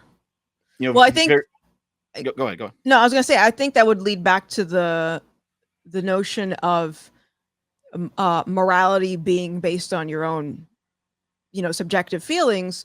Well, if we're arguing, and I only think there's two options. If either there is an intended design for human sexuality, heterosexuality, or it's up for debate just based on each individual personal preference. And the problem with the last one is that opens the door to a whole bunch of debauchery. It's a massive slippery slope there. I don't have to get into detail. I think we can kind of see where I'm going with this. Uh, Yep. and so, I how? also follow libs of TikTok. Yes, I've seen it. Yeah, and that's. I mean, I love libs of TikTok. I just have to again. I have to take it in small doses because it's just it's She's like very clearly partisan. Like, there are some stories that are not good for the right wing that she will not report on. She's yeah, very clearly a partisan source, but she is a source, and it's good to yeah, sure. it's good to view all sources. Yeah, I just hate seeing people self-destruct. yeah, Is my thing. yeah. I know what you I mean. can't take it. Um, Um. so here's the thing, right? There's very clearly, like, even if we're gonna take homosexuality, there's very clearly positive homosexuality and negative homosexuality, Mhm, right? So we all remember the monkeypox scandal from like 2022 or 2023, whatever summer that was, where mhm. it turns out that monkeypox was the next big outbreak. Remember the story? Sure. Yeah. Okay. And everyone's like, "Oh my god, monkeypox is it's transmitted through bodily fluids. So through blood, through mucus, through saliva, and through sexual fluids." Okay. Mhm. Don't catch the monkeypox. Yep. And then it turned out that 98% of people who caught monkeypox during the time that it was in the news cycle were all gay men. Mhm. And people started asking, why is it that only gay men are catching monkeypox? Could it be because they're going to like crazy piss guzzling orgies all the time? And then Mhm. there was like viral Twitter threads of guys who talked about getting fucked by 20 men and how they ended up having monkeypox and how terrible it is. Have you seen those threads? Yeah, I did. I did, but I don't call it monkeypox. You know, want to know what my name for it is? What is it? Schlong COVID. Schlong COVID. That's pretty good. That's pretty good. um, Yeah. Like there was a guy who said, like, in one of his threads, like, yeah, I caught monkeypox after going to 3 piss guzzling orgies in a row, but also it's homophobic to tell gay men to stop having sex. And it's like, Mhm. you could just not do that, you could just Yeah. not have sex with 20 men in one day. It's Yeah. very possible, trust me. All the people who are desperate to get laid and don't, they will tell you it's very possible to not have sex for very long periods of time. All right, it's not hard. So but like that's very clearly negative homosexuality, right? It's just Mhm. promiscuity, it's degeneracy, it's spreading disease, it's like ruining your own personality because we are the sum of our choices. Like, it's a whole bunch of negative things, right? Mhm. But there's also like a more pro-social form of homosexuality, that where it does seem to be rare, to be honest, and people don't like me saying that, but it's true. It does seem to be rare. But I've met people who were gay and who were in monogamous relationships, and they weren't degenerates. They did, go to school and stay in school, not use drugs, hold down jobs, buy a house, adopt some kids, you know, didn't abuse those kids, thankfully, but they were good parents, and they were good pillars of the community. They just happened to be gay. And like, to promote that behavior over the degenerate behavior in society is clearly better for them. It's better for the people around them. It's better for the kids they raise. It's better for everyone. Mhm. So the issue ultimately is that the whole gay rights activists, they've gone so far off the rails that they say, well, now you're straight passing if you do this. If you live like the straights, even though you're gay, you might as well just be politically straight, which they do say, which is Yeah. fucking ridiculous, right? All right. Yeah. And so now that it's like they've turned that degeneracy into a core component of their culture, and if you step out of it, then you no longer have the gay card. Mhm. I'm sure you've heard something similar with like black culture in the United States, where Mhm. there's some very negative parts of that culture in the United States, and if Sure. you walk away from that, you're acting white. I'm sure you've heard Sure. that before, right? Sure. It's the same Absolutely. kind of phenomenon, yeah. Yeah. I mean, and I don't think you're making this comparison, but I have to also point out that an immutable characteristic of, your skin color is not the same as, you know, banging the same sex, not the same. Um, Well, depends on if you believe that attraction's immutable or not, right? I'm not arguing that people can have attractions, but there is an act involved in it. Mhm. And like you were mentioning, like you met a lot of people who are gay that you would call them good people. That's invoking that, that moral standard again. And it's like, well, what do you mean by good? Like, I mean, based on our own standards, or because if we are ultimately saying that good and bad boils down to our own personal opinion, of course we're going to measure someone based on the goodness that we give ourselves, that we measure on ourselves. But that doesn't, I think that takes away from the overall picture of, like, sin has a slippery slope, but it's like it has ripple effects. And I could argue that even these so-called good people, while they are very nice people, I'm friends with a lot of gay folks, um, and they know where I stand on this topic. But like, we're all messed up, gay, straight, fat, ugly. We are all messed up, and we have all done something that puts us in the category of being bad. Um, and I don't know, like, it's interesting because, like, you seem to align with a lot of Christian morals. Does that not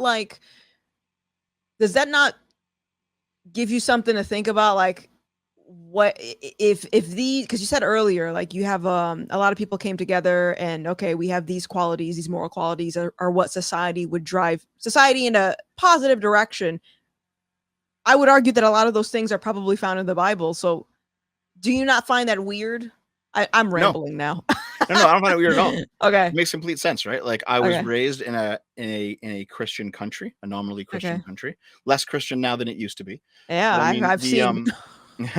the ethics of both the American Constitution and the Canadian Charter of Rights and Freedoms, Yeah, they're yeah. roughly equivalent, and they do come from people who also were born and raised in a Christian society, even if they may be more or less Christian themselves. I mean, Mhm. the political traditions of our civilizations do stem from Christianity, right? Mhm. Like, if you go back to like the earliest liberals, right? We're talking like Adam Smith when he's talking about economics and trade, and John Sure. Locke when he's talking about how government should be laid out. They were Christians, and they said, well, we are all equal before God. Should we not all be equal before the law? Right?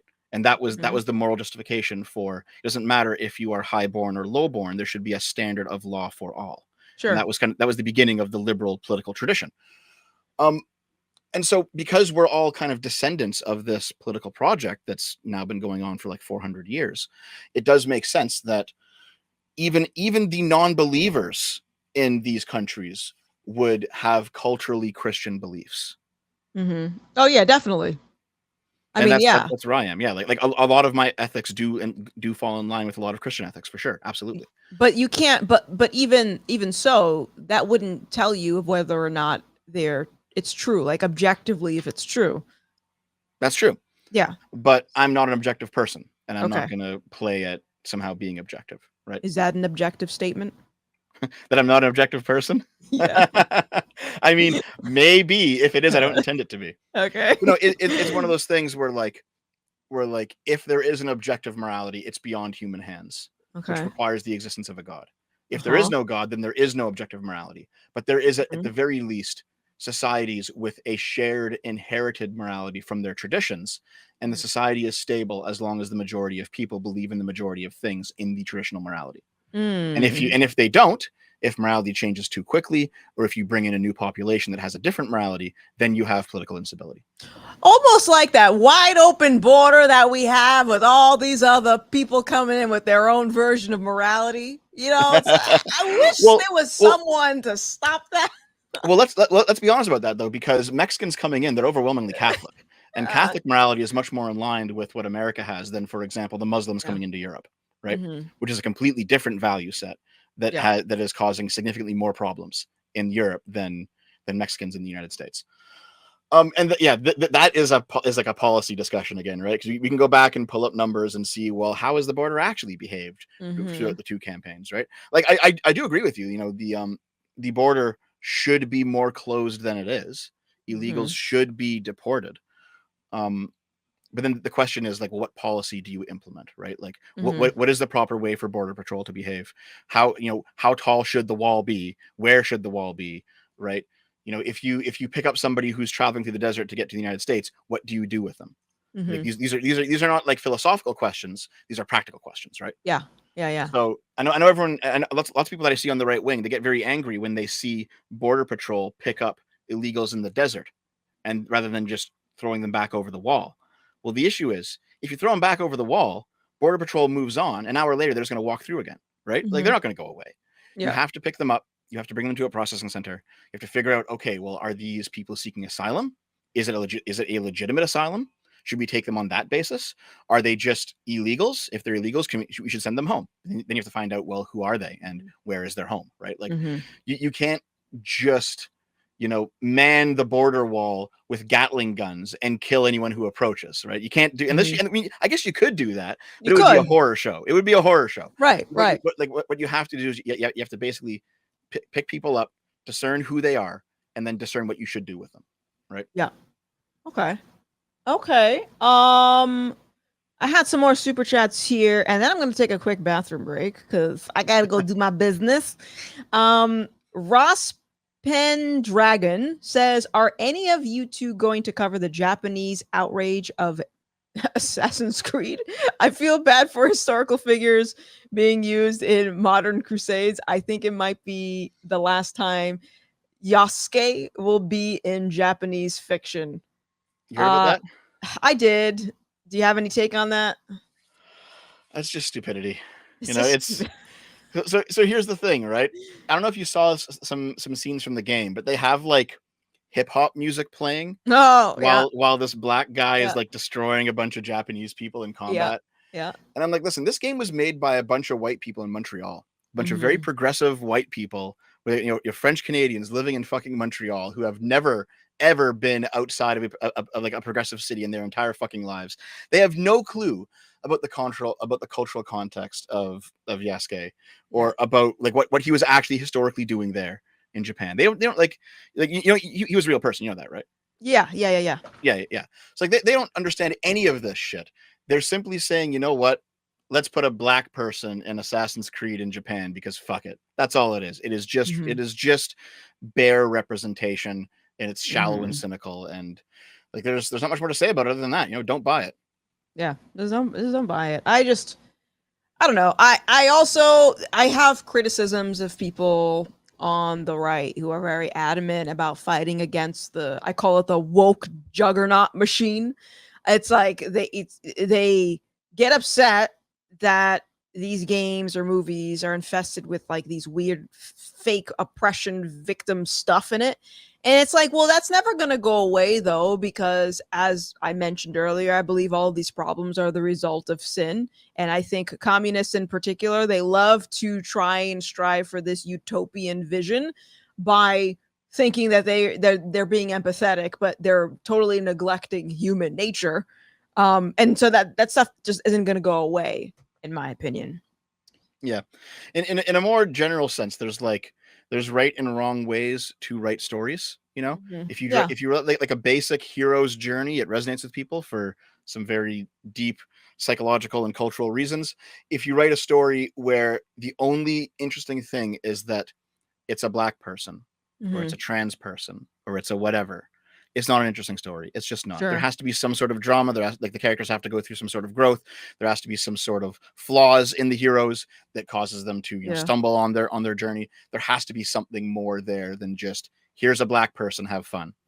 Right. And it's like beating someone over the head with a message. And it's funny because I have the same criticism for Christian content. Because like I call it Christian Incorporated, where they're trying to take something artistic and instead of focusing on the art, they focus on the message. And it's like, no, you can't just slam Bible verses down. You have to appeal to someone's imagination and emotion, and that's art. As opposed to like, here's 5 bullet points. We gotta do. It's just as bad as these wokies who are just like black, gay. Well, there's a reason for that.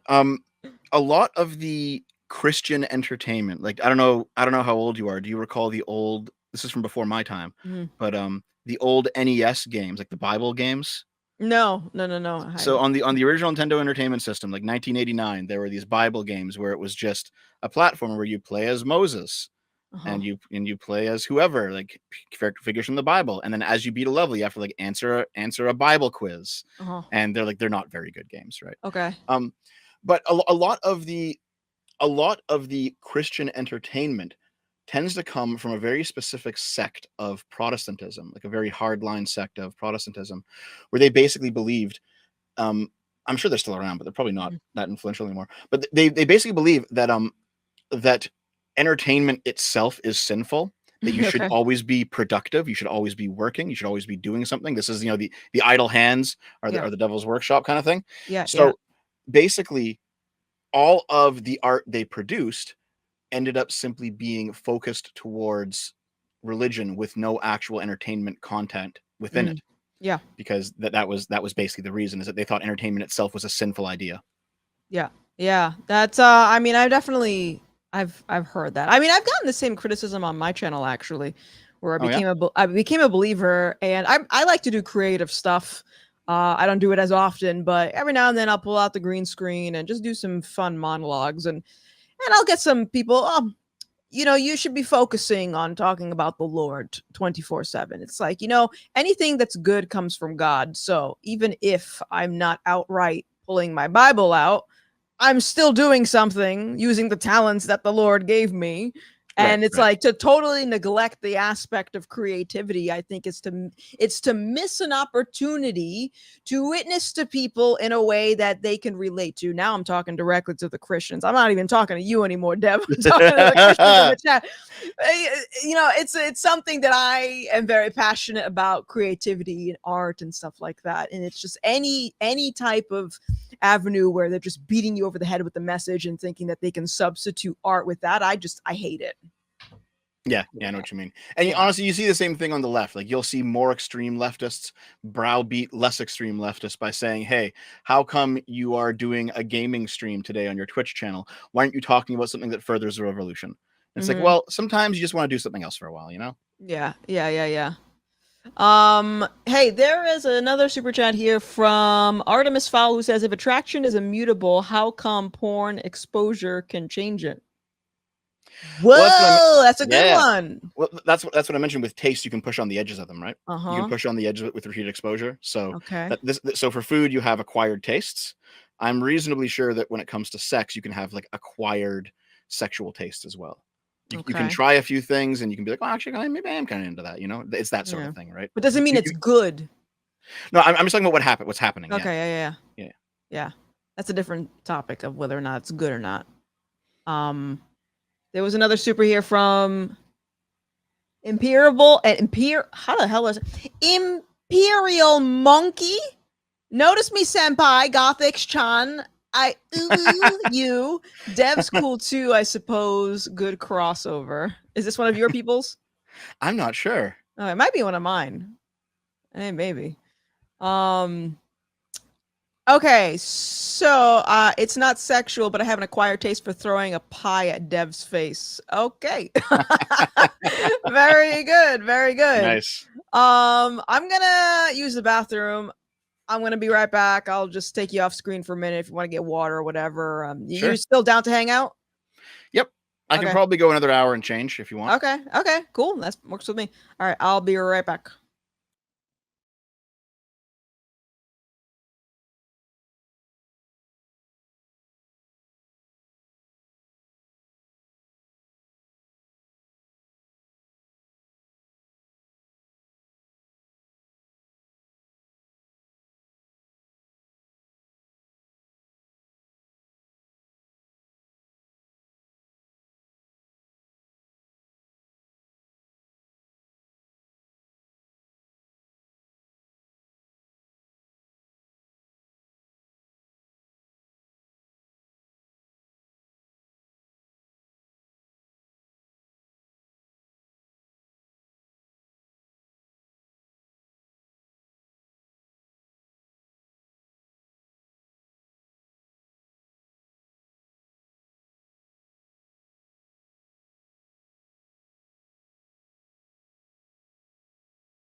Hello.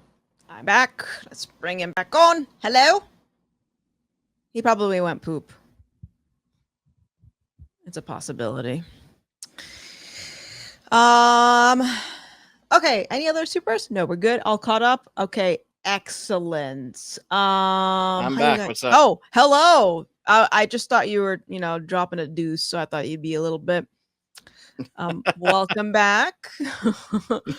Okay, so we've talked about a lot of things. Is there anything you would like to talk about? Because I feel like I've been driving the conversations.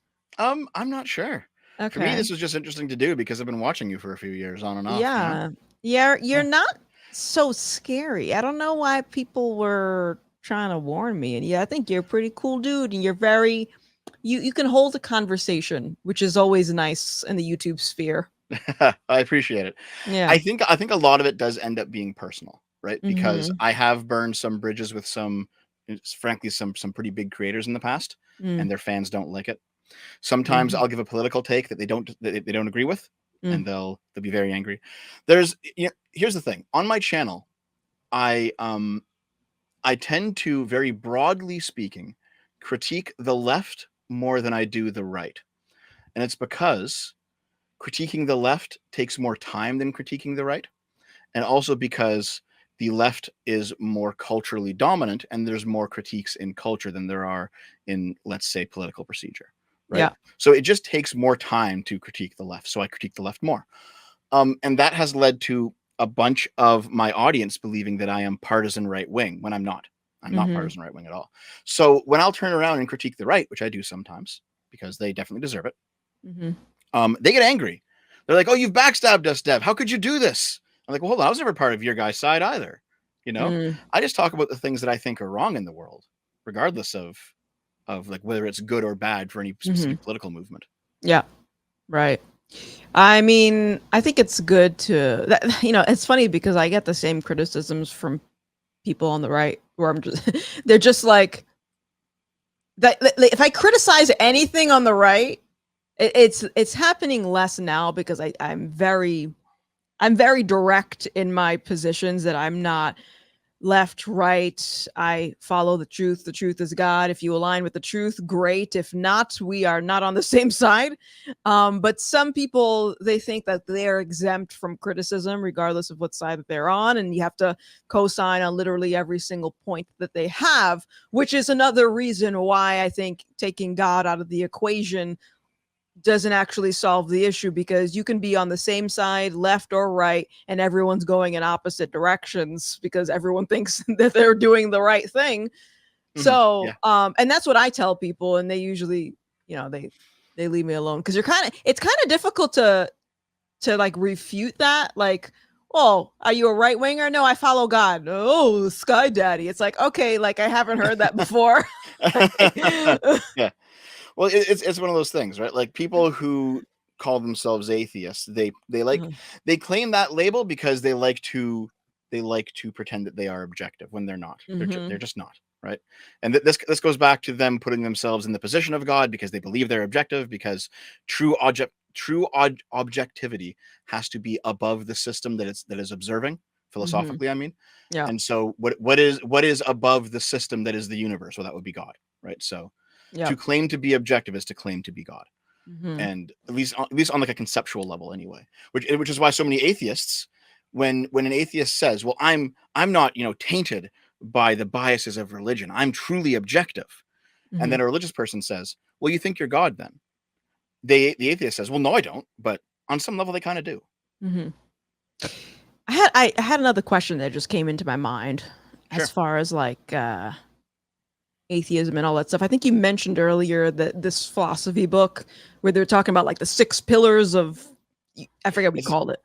a psychology book. It's The Righteous Mind by Okay. Dr. Jonathan Haidt. It's a good book. You should get an audiobook of it at least. It's amazing. Why do you think universally, if I were to punch you in the face, it would be bad?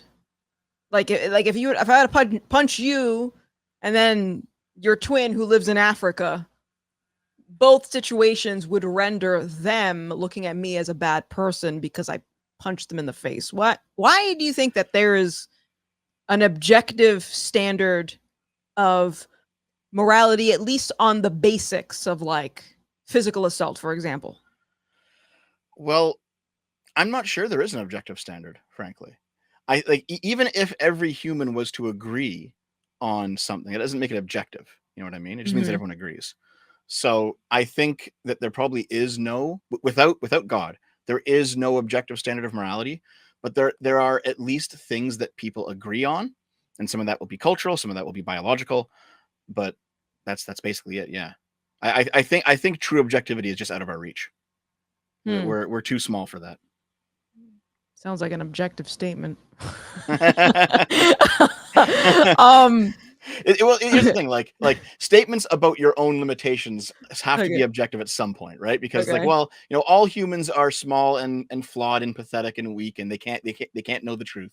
That's a Mm-hmm. true statement, but it has to be objectively true, even though humans can't know objectively true things. Like, I get it. I get it. Yeah. All right. Um. Let me see. I had another super from WTF1A1A. Not the crossover I expected to see after getting out of work. Also, asked Dev what his brand of adult diapers is that he uses. Which one? Do you got a favorite? No, thanks though. He's one of my guys, obviously. I Thank you love for it. being here. That's great. Um, So, but yeah, like here's the thing: you have to ask the question, like, well, yeah, why did you punch me in the face, right? Let's yeah, just say that there's okay. no good reason for you punching me in the face. It's just purely you're just immoral. You're just doing it Yeah. just to hit me. You just want to be abusive. There's no like underlying moral fact that makes you correct in doing this, right? Yeah. I think the reason that most people would look at that situation and then view you as immoral is because we've pretty much evolved this sort of sense of fairness as one of our 6 moral tastes, and they would just look at that and say, well, that feels unfair. So you think morality is based on evolution? Yes, I think it's based Okay. on evolution the way that almost all of our tastes are. Almost Okay. everything about us is, frankly. Okay. Here's the thing, right? So let's say that you talk to like a very far left, atheist, socialist type person, Yeah. and you talk to them about science, and they love the science. They are fully devoted to the science, right? Everything scientific explains everything. That's just how it is. All of the non-material stuff just doesn't matter anymore. We're all science stands here. Okay. Well, then you talk to them about the science of consciousness and the human brain, how our Sure. brains work. Sure. Suddenly they're like, oh, well, no, we're all blank slates. We can all just be educated to believe whatever we want you to believe. And see, they completely throw the biological part of the human mind out, Sure. which is ridiculous because they're pro science and everything else, but a lot of how our brains work is also a function of biology, right? So just as we evolved tastes in food and tastes in entertainment, we also evolved tastes in morality as well. And I Mm-hmm. think basically because we evolved a sense of fairness that had some useful adaptive some useful adaptive ability for us, where it's like, okay, well, we're not just going to like hurt a fellow member of our pack. If you go way back to pack animals, like we're not just going to hurt another wolf in the pack for no reason. We're going to be fair about things. There's a leader of the pack, but we're not going to just like mistreat people below us because we'll get destroyed. And everyone kind of gets like their fair share of whatever animal, whatever moose we take down or whatever, right? Like there's you can see a Sure. basic sense of fairness in how animals behave as well. So it sounds like, and I could be wrong, if I'm misinterpreting this, let me know. That morality is a function of survival, and as we continue to evolve, we adopt moral values that would lead to our survival or aid us in our survival. That was probably the case for like 99% of our history. Yeah. Okay. Things are quite So complicated now because of technology, but for the r- most part, yes. okay, so I hate to go with the extremes because I mentioned earlier, like Hitler, Yeah. if he argued in his mind that he had to eradicate this group of people to lead to the flourishing and survival of his people, would he be wrong? Well, from his point of view, no, which is why he did it. But from my point of view, yes. Okay. Okay. Um. All right. Here's another question for you. Sure. Sort of relating to like the universal morality, and I gave you the example of me punching people in the face. I'm just assaulting everyone up in here. Uh, what about like why universally do you think there is universal laws of logic, like the ability for you to even use your brain to rationalize something? Why do you think that these laws of logic are universal? Where do these things come from? What do you mean by laws of logic? Yeah, so like for example, the law of non-contradiction. So can you draw a circular square? Why does that make zero sense regardless of where you are in the world? Right, right. I mean, without going into physics that I don't fully understand, because I'm sure there's some sort Mhm. of crazy physics where you probably could draw a squared circle. Mhm. Um, but that like so this is just like a question of the fundamental nature of the universe. Like why is the universe the way that it is? Why is it that Mhm. shapes are the way they are? Why is it that like math is the way that it is? Like why does it function this way and not some other way? Let me Right? let me just interject really quick just to give you some more context. The reason that Sure, why sure. I'm asking with this question specifically is because the laws of logic are like the basis of how we're able to even communicate. So the first two people on the planet, if each of them had their own subjective version of logic, how were they able to communicate with each other? Um, it probably aligned just due to adaptation from previously, right? So here's the thing. I don't know if you're an evolution believer or if you believe that the story of Genesis was not metaphor but was true fact. But for me, I'm an evolution believer. Mhm. So it seems like all of these logical systems existed before we were humans, and were just kind of built upon through iteration, and then what survived. Mhm. And then basically what we have now works. And the reason it works is because it just so happens to line up with the universe. And the reason that we know it lined up with the universe is because it allowed them to survive. Because any idea that did not align with reality, basically it was tested, and then it failed, and those people died. Right. Yeah. So but could we even say, and I do believe in evolution, not to the extent of us coming from monkeys, just to be clear, like it depends what we're talking about evolution, but Right. but in the context of like, okay, morality evolving to benefit our survival, I mean, it sounds like you are in agreement with me that there is, in that worldview, there's no solution, and that people are always going to be at odds with each other because everyone is doing their own thing if it benefits their own personal survival. Yes. Then Yeah. why would you want to engage in, like, because you do YouTube videos, criticizing the left or right, whatever. What's the point of doing any of that then? Well, one, I find it fun. It's more for me than anyone else. You find right? this fun? Yes, I do. But also, there's still value in testing the ideas, right? Okay. Because when let's go back to the pre-human history, right? Sure. And then you had various animals that no longer exist, but they evolved into us. And then those animals, they would have different ideas about how their basic little proto civilization should be run. And they would say, well, maybe we should be more compassionate, maybe we should be less compassionate, maybe we should be more careful, less careful. And Mhm. then the people whose ideas were not in line with their environment, they died out, they didn't reproduce. The ones who were more in line, they survived, they did reproduce. And then, so given enough iterations, that becomes kind of an ingrained, almost genetic standard of morality. Mhm. And then that do that for millions and millions of years, and you get to us eventually, right? Mhm. But the process of debate, or the process of exploring new ideas and then putting them out there, that's also part of the same process, right? So if I can go to someone who doesn't believe what I do, but we at least have some shared moral foundations, I can say, look, I know that you feel this way, so here's an idea, and here's why it actually applies to the way that you feel about morality more than your current idea. And then I can make the case of going through evidence, and because remember, evidence serves to justify belief Mhm. primarily, right? Mhm. So I can say, listen, if you actually feel this way about morality, here's some evidence that should make you believe something different than what you currently believe. And that's the main reason why this stuff happens. Mhm. Okay. It's very interesting.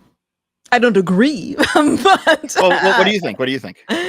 um, I mean, I think what's in my head is trying to.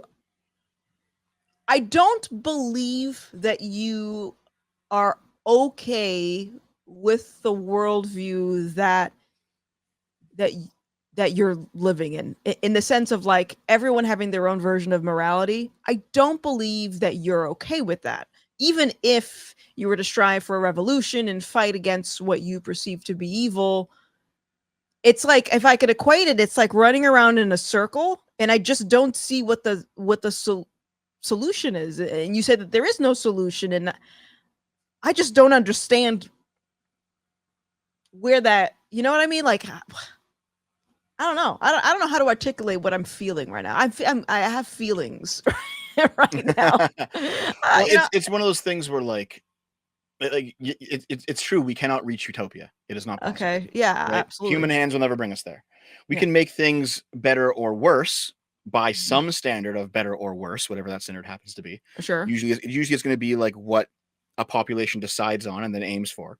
Um, but it's not solvable because there's always new people coming up, right? Like any moral lessons that you or I impart on our channels will, on some direct level, be meaningless in 100 years, because there will be new people and they will need to Mhm. relearn the moral lessons, and there'll be new teachers teaching them, right?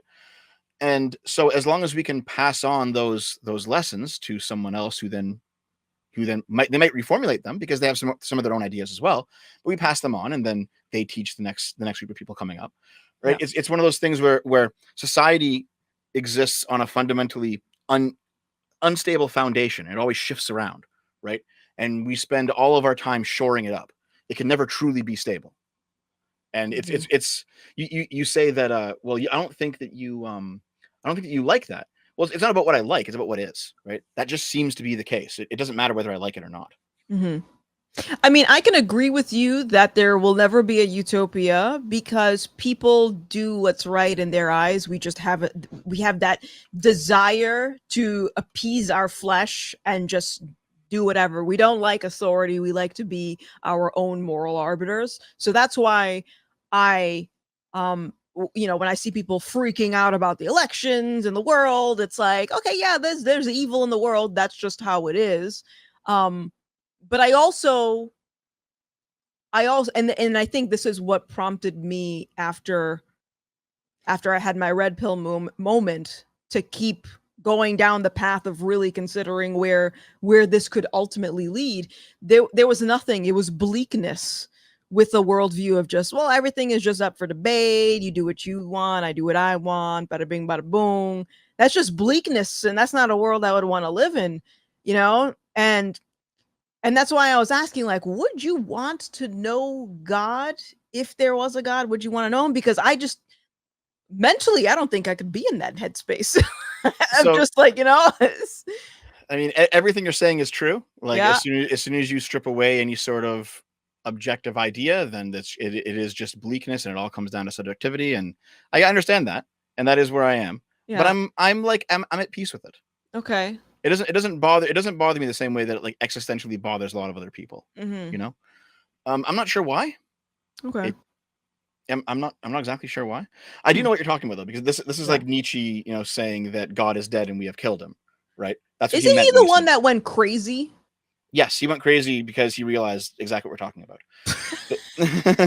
Rip. No, yeah. So like Yeah, yeah. his basically, he had a lot of criticisms of the church, and they were Mm-hmm. pretty good criticisms because the Mm-hmm. church is also not a perfectly pure institution. There's been a lot of evil done by the church over the years, but Sure. he also said that like the Enlightenment and all of its rationality and all of its sciencism, right? The belief that just accurately measuring and then testing and science will bring us to all possible truths, even though it's done a lot of good for the world. It did leave us in the camp that God is dead because God can't be measured, right? Mm-hmm. And so when he said God is dead and we have killed him, what he's saying is the Enlightenment, for all of the good things that it's done, it had knocked away the core pillar that was holding society up, Okay. because at the very least there was a moral standard that everyone agreed was good and tried to abide by, and now that's gone. And he was Mm-hmm. right about that, because now there is no moral standard that Yeah. everyone agrees to, right? Yeah. But that's not a question of whether or not God exists. That's a question of what did the common belief of God's existence do to the stability of a society. Yeah. And the answer to that is it provided stability, a lot of stability, and that's Yeah. the current thing that we lack. Yeah. So like even if it turned out that God just did not exist, there is Mhm. no God, it is probably better off if people believe in him. Mhm. Yeah, I mean, I think it was is it Richard Dawkins that came out and said somewhat recently that he values Christianity as a faith, but he's still an atheist. It's like, cuz he recognizes the benefits of it, but he's like, Yeah, I still don't believe. that's pretty much where I am, and Okay. that's the thing though, is because belief is not that same type of thing. Like you can Mhm. look at Christianity and say, "Oh, the ethics are good," but do you actually believe that God exists as an entity, Mhm. as a person, for lack of a better word? Like, does God exist somewhere in the universe or above it? And Yeah. the answer for me, I don't believe that. Mhm. But it doesn't mean that I don't think that I think the ethics are bad, because I don't think the ethics are bad. I got another question for you. Hmm. What's the meaning of life? I don't think there is one. What? Yeah. Bruh. I think it is random and arbitrary, and if you will have a nature that aligns with certain things that will tell you what you should do with your life. Okay. But again, because we are human and subjective and small and weak and ignorant, we can't know. Okay. And so what is your reason for living? Is it just you're just chilling? In some way, I kind of am just chilling. You know, Okay. like I care about the people around me. I like doing Mhm. good things for them. They certainly motivate me to keep going when times are tough, for sure. Um, but to say that there's a meaning like that feels more objective, and I don't think I Mhm. can access that. Okay. I don't think I can I'm take that gonna in. agree with Ace here. That's depressing. I'm gonna agree with him. Well, it's like I said, like it doesn't bother me. Okay. I know that many people are bothered by that, but Yeah. it's like, you know what? I think that I've done a pretty good job at taking the inherent unmeaning of life and finding people and finding things that jive with me enough that maybe it provides at least a subjective meaning for me while I'm here, Okay. Okay. because the people around me in real life, they're very important to me. Mm. I would hate if something happened to them. Um, the things that I do in terms of my work, that's also very important to me. I think Mhm. I drive a lot of meaning from that. But to say that there's like a meaning of life is something that's universal, right? And I'm Mhm. only one person. Yeah. No, I was just curious on like your personal level of because Okay, yeah. some Well, people there we would go. say, yeah, the meaning of life is, to take care of my family or and then I usually probe further and say, okay, hypothetical scenario, your entire family is wiped off the face of the planet. What's your meaning of life now? Like I like to peel back the layers to see what actually drives someone. But it sounds like you're just chilling and you're at peace with that. Yeah. Hmm. It's I mean, I interesting. would hate it if those people went away. That It's would, like, if they interesting. died or something, that would be terrible, of course. Yeah. In Sure. fact, I would probably feel quite meaningless. In fact, I would probably feel the Uh-huh. lack of meaning at that point. But Okay. it's one of those things where, because I've also debated many atheists and many Christians over the years, and I do know that, like, I'm not saying this to be hostile, okay? I do know Mhm. that a lot of these questions do ultimately lead to the same point, where it's like, well, because I have God, I've covered all of these problems, Mhm. which is true if you believe in God, right? But the Mhm. problem is I don't believe in God. Mhm. And I don't think I could be argued into it, basically. Mhm. No, I don't think a lot of people can. It's funny because I just did a video on this. I have a second channel which you guys should follow. I have a Bible thumping channel, and I uploaded a video talking about the notion of how do I find God, which is a question that I get from people. I don't know if they're genuinely curious or if they're trolling, but when I hear that question, to me, it almost seems like the person isn't ready for the answer anyway because they're looking at it from the wrong perspective, like you put the address into the GPS and that's how you find God. And it's not. It's a we are blind. We are closed off to that information because we are blinded by sin essentially. This is why, like, when I before I became a Christian, I was very anti-Christian. Didn't want to talk about religion, which is weird because I was a hypocrite and into the occult. Made no sense. Um and I exchanged good for bad and bad for good. I totally had it flipped, but I was blind to it. And so it's not, yeah, it's not a logical question because you can argue following something, believing in something that you can't see is illogical, but then I guess we can also argue that you can't see love, you can't see honesty. But well, we hold these things to be true. Yeah, you Uh feel them. Yeah, you feel yeah, them. yeah. So you are right. It's really a matter of heart. And I think God has to work on your heart. So like I said, you're gonna catch these prayers and I I do believe he's appreciate it. I believe he's gonna do something, you know what I mean? Because it's not knowing God isn't just like, oh, we have something to look forward to. It's like we get the benefits of it right now, which is why, like, if I were to compare myself now to how I was a couple of years ago with, the guy in the corn costume coming at me and stuff like that, Hmm.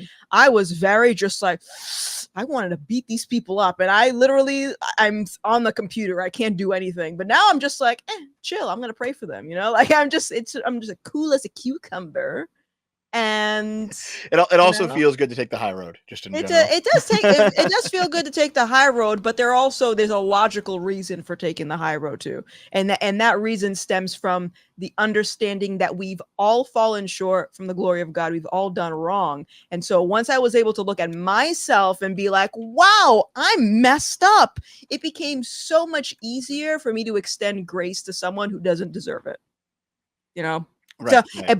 but then your type of worldview, it's like you really don't need to be gracious to anyone. You really don't need to forgive anyone. Like if you really don't want to, there's nothing that you're beholden to, you know? That's true, but I still do. Yeah. Well, that's good. I'm glad you do. I do because it feels right to me. Yeah. Mm.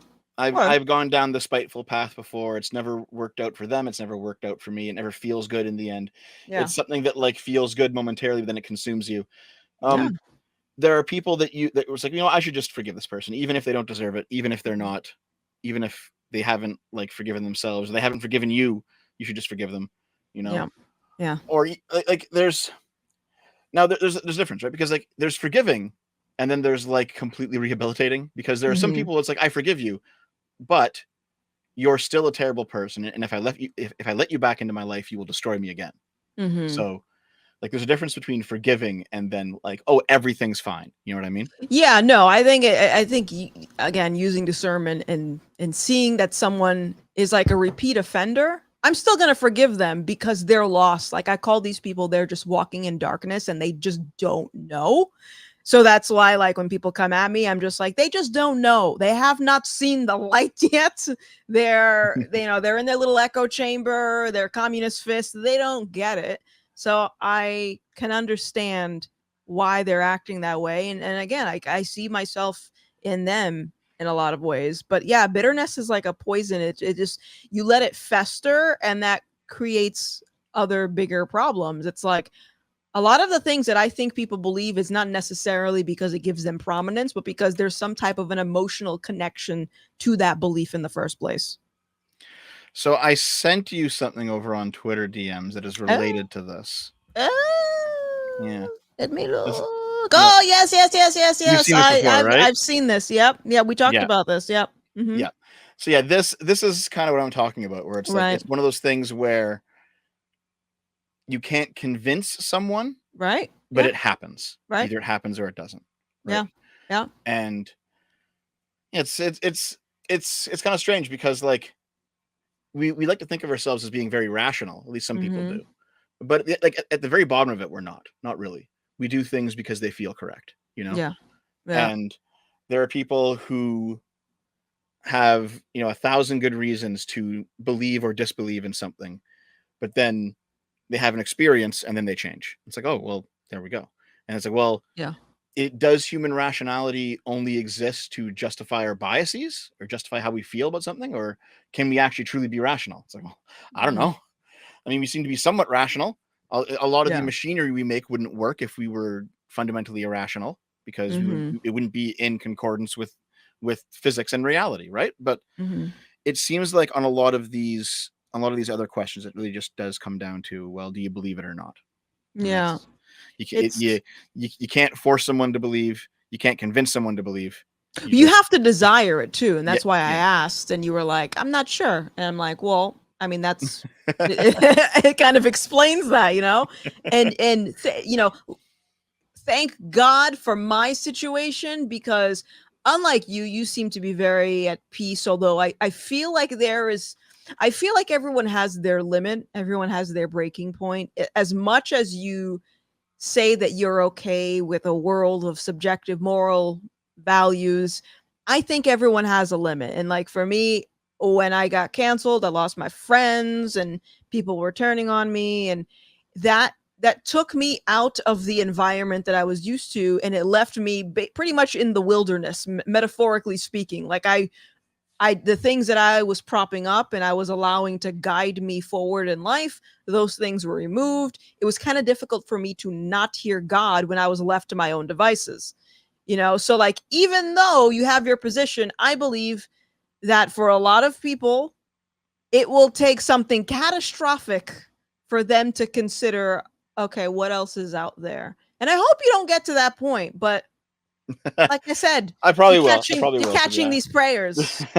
So here's the thing, right? In a more general sense, people Okay. tend to go through massive paradigm shifts in their outlook when Sure. they've hit rock bottom, right? Sure. Yeah. This is the drug user who like always talks about how he's going to stop and Mhm. never actually does until he loses Mhm. everything, right? Yeah. That's a pretty common experience. I mentioned that that I had to, before I stopped believing in the politics that I believed, I had to fail at a school, leave that environment entirely, and then go into a completely new environment, right? Sure. So this is why I mentioned the hero's journey earlier when it comes to storytelling, because the hero's journey is also a spiritual one. When you go into a completely when your circumstances force you to enter into a completely alien environment, you also change, right? Yeah. And there's many different ways that this plays out. Yeah. So I mean, I've definitely fallen apart a few times in my life before, where I've lost like pretty much everything and then had to Mhm. rebuild. And then I've Yeah. had to also like reevaluate, well, you know, what did I do wrong this time? You know, Yeah. even if there's been malicious people coming after me, and there have been, and those malicious people actually managed to destroy me, and that's happened too, where I just lost the fight against them and they Mhm. won. That's happened several times. But like you still sit down, you take stock of things. You're like, well, you know, how, even if it's, you know, 90% their fault, what did I do that you know, what remaining 10% is there? What did I do to make things worse than they had to be? You know, Mhm. Right. how could I have possibly contributed to this? And then you take stock, and then you reorient your life, and then you come back at it with something else. So Yeah. I know what you're talking about. It's just none of it has led me to have a Mhm. religious experience. Yeah. Yeah. And it's not a copy and paste timeline. Everyone's on their own journey. You know, I tell the story of me in high school throwing the Bible down the toilet in protest. What I was protesting, I have no idea, but I was angry at the Bible and I never read it. Imagine if I just said, you know what, let me hear out these crazy Christians. No, I was just like, and do whatever I want, protest and be performative. I was a social justice warrior, let me tell you. Um, yeah, I okay. recall seeing you back in the day. No, not too far back in the day, but yeah, like the shaved side head. Oh, Didn't I you have still blue got hair at one that. point? You still got that? I still got the shit. I my hair is a mess right now, so I have hat hair. And I went outside today, and I think I have like a tan because I was wearing my hat. So I'm just gonna put that down. Um, yeah. I mean, I still like my alternative look, but it's whatever. It's a good look. It's a shame that it's been ruined, man. It's been ruined, but I can also I like to use the joke of going incognito because I'm a Negro, but I can infiltrate groups of people because I look like them, but I don't think like them, you know? Right. Yeah. So, No, I know exactly what you mean. Yeah. yeah, yeah. I've known Mhm. like trans people who do the same thing, right? Like Blair Mm, White goes into the Pride Parade and it's like, well, I'm mhm, trans, and you know, she looks pretty trans. No offense to mhm, her or anything, but like mhm, she's very clearly not on the left, right? mhm. And so she does the interviews and she gets kicked out, and it becomes like a whole thing. You know, I've seen Yeah, people do that before too. That's yeah. I know what you're talking about. It's always fun to do. Yeah, well, I don't have anything else I want to pick your brain about unless you got something. I want to be respectful of your time. I've got maybe another 20 minutes or so. Okay, So, but I don't hey, know what you want to talk about though. I mean, I don't know what got we've probably gone down to the bottom of the religion conversation for now, okay because for now because it, there's really not much there. I mean, there's a lot there. That came out wrong, but it's not what I would like if you were an atheist and you're making very objective statements. I'd be like, all right, we got to dive into this, but you just don't believe, and I'm like, that's that's a God's gonna intervene in that. I can't do nothing about that. yeah, I've known many people who are like that, who make very strong statements. It's like, well, you can't possibly know that, you know, like Yeah. you're uh, My favorite there- is when they say, "Oh, truth is subjective." I'm like, "All right, well, I'm gonna punch you and take your phone." Oh, you stole from me? No, I didn't. It's my truth. yeah, it's one of those things where, like I said before, that sort of thing is just going to be like culturally agreed upon, Yeah, right? Like, yeah. well, we have certain standards for why property is owned by one person, not another, and we've kind of like figured out this is a pretty good way to do things. Like, yeah, Mhm. Yeah. it's things are complicated. Frankly, things are Right. complicated. Sure. Yeah. Um, guys, if you have any questions for either of us, feel free to leave them in the chat. I had a super from Who was this? This is for. Oh, I got actually a few supers. 1 second. Oh no, I'm not reading this. Hold on. Okay, What is it? so Choco. This is Choco. This is my moderator, and she likes to say these words in the super chat because she knows I'm really bad at pronouncing things. So Grandma Gothix, is this dev cognizant of thy Flockchino Philippe? That's not a freaking word, and I'm not gonna finish reading that. Thank you for the super, Chaco. Hiding in Dev's car while he moves specifically says people tend to jump on the first moral code that gives them a sense of group belonging without examining it, like Jesus says in Matthew 7:3, verse 5, secure your own oxygen mask before assisting others. Let's actually see what that passage says, because I think you're paraphrasing. Let me look. It says yeah. Why this is the speck in your eye. Why do you look at the speck of sawdust in your brother's eye and pay no attention to the plank in your own eye? How can you say to your brother, let me take the speck out of your eye, when all the time there is a plank in your eye, you hypocrite? Yeah. Yeah. Um That is Jordan Peterson saying, clean up your own room before you try to fix the world. Yeah, it's the same yeah. kind of idea. Yeah. Now who wrote it first? Did God write it first, or did Jordan Peterson write it first? There was another super here from the Orange Man. Is this Trump? Car accident happened in front of me just now. Pray for the drivers. No one is seriously hurt. I will definitely pray for them. Yeah, I had a crash outside my apartment like a couple of months ago. They took out the whole electric pole, and the guy was drunk. Went outside, and that was just a mess. Stug, thank you for the super. Oh, I actually skipped one. Hold on, Stug. Hiding in Dev's car says, I think, how do you say his name? Nietzsche's insanity was more due to unrelated syphilis rather than struggling with the death of God, maybe 80%, 20%. I'm sure that contributed to it, if that's what he had. I don't know. Yeah, he also had syphilis. Yeah, he was also kind of insane from that too. But I would also say, like, and again, coming from experience, as a kid, I would cry myself to sleep in a panic because randomly, I don't know if anyone has done this, but you would just lay in bed and have these crazy thoughts like, what is the meaning of the universe? What is the meaning of space? What is out there when we die? Where do we go? Isn't it for a waste? Why are we here? What's the point? Like, and I would just have all of these crazy thoughts when I was younger. I would put myself into panic attacks thinking about the fact that this is all meaningless. So I can understand whether or not he had syphilis. I can understand how that worldview would drive someone to insanity. Go ahead. I had one of those when I was like 8 years old, but only one. Yeah. After that, I was like, oh, it's probably fine. I just kind of like came to terms with it really quick. You know that meme of that dog that's sitting in the building and there's fire around him? Yeah. That's you. That's literally you. This is fine.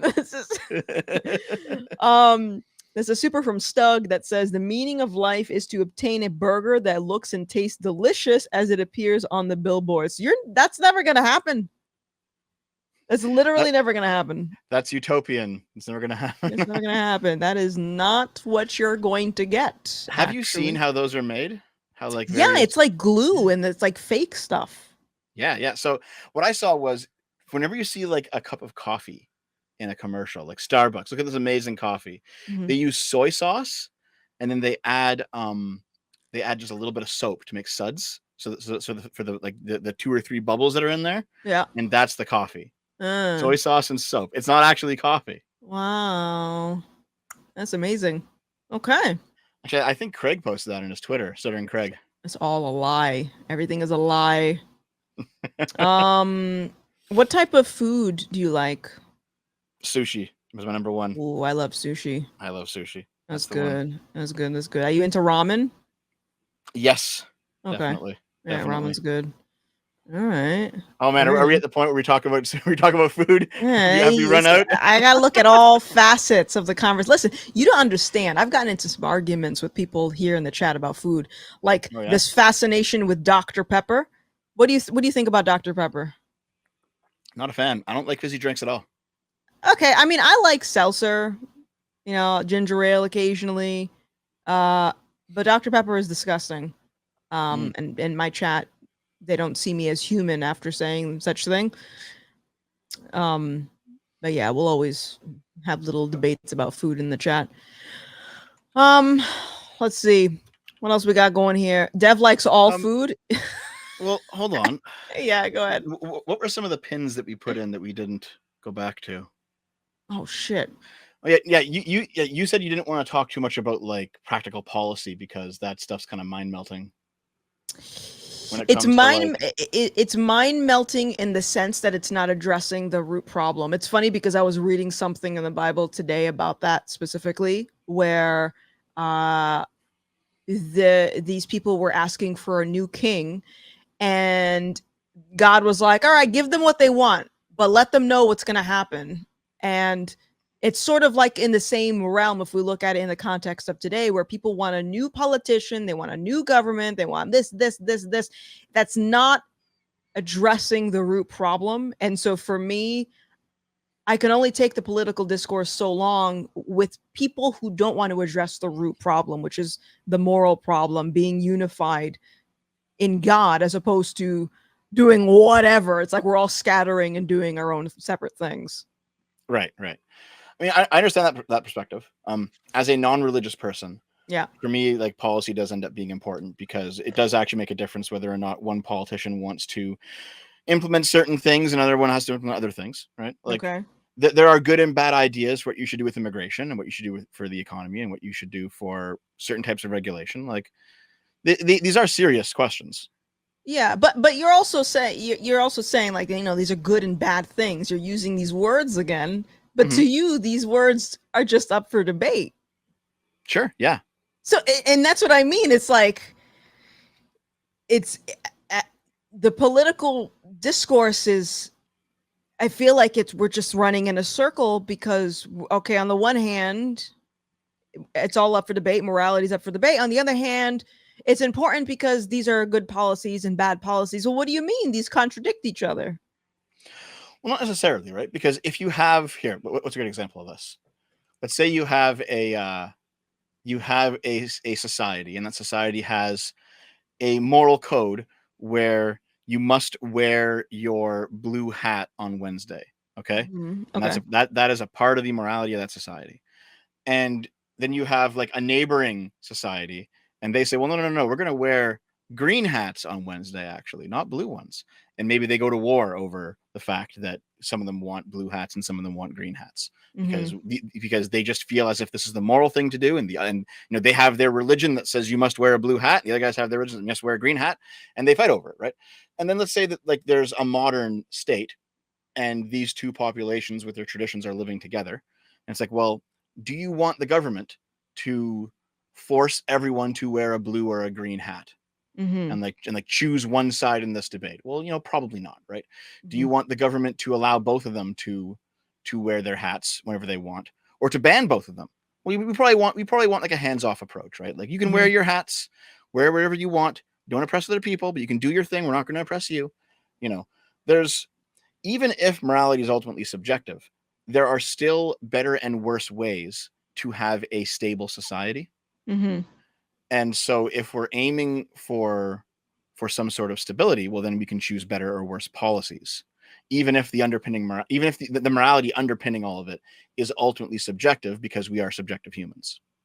I mean, you can definitely aim in the right direction as an atheist or agnostic. You can aim and say, I think this is good. I don't have an objective stance on this, but I think this is good. That's a possibility, right? But it's still not ultimately fixing the problem, because we're still betting that the people we're putting in these positions of power are actually moral people. We're just taking what they say at face value and saying, okay, they're promising X, Y, and Z.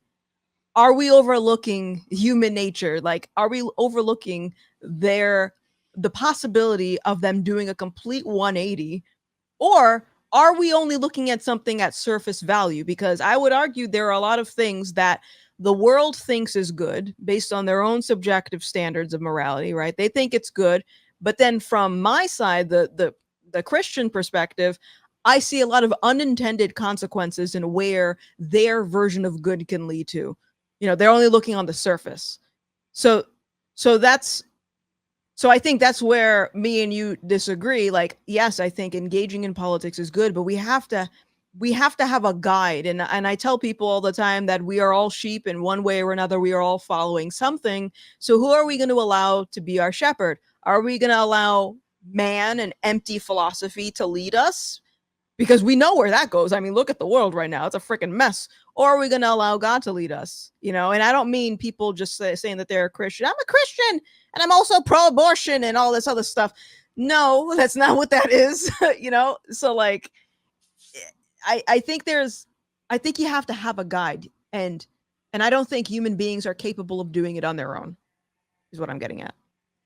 I understand all of that. It's just that that's not a question that can be solved politically, right? Like maybe it's the case that that every single person who runs for office is actually lying and plans to do the complete opposite of what they say. It's like, okay, fair. That Sure. could be the case, right? Sure. Like, but does that mean that you don't engage with the political system at all? No, you should. You Yeah. absolutely should. But but when we go to vote anyway, we're already voting based on our pre-existing moral values. Like someone said in the chat a few minutes ago, why are we talking about morality? Well, everything stems to morality. Like if you take, for example, the abortion conversation, regardless of what side you're on, you are trying to legislate your morality, your moral worldview by voting for it. One is for it, one is not. So, what are you allowing to shape that worldview to begin with? And that's what everything stems down from. And like I said, there are a lot of people who are atheists or other belief systems that I would say, yeah, they're aiming in the right direction, but they have a different way of doing things. And the difference here is that God calls us to be righteous in every circumstance, even when we're in really bad situations. Like that's still our opportunity to respond in a way that glorifies him, as opposed to a lot of these politicians that think the ends justify the means and we can just do whatever we want. As long as we get to this goal, then it's totally fine. And I think that that's wrong. I agree with you on that too. Yeah, I think that's also wrong. It's not that the ends justify the means. It's more like the means justify the ends. It's more like that.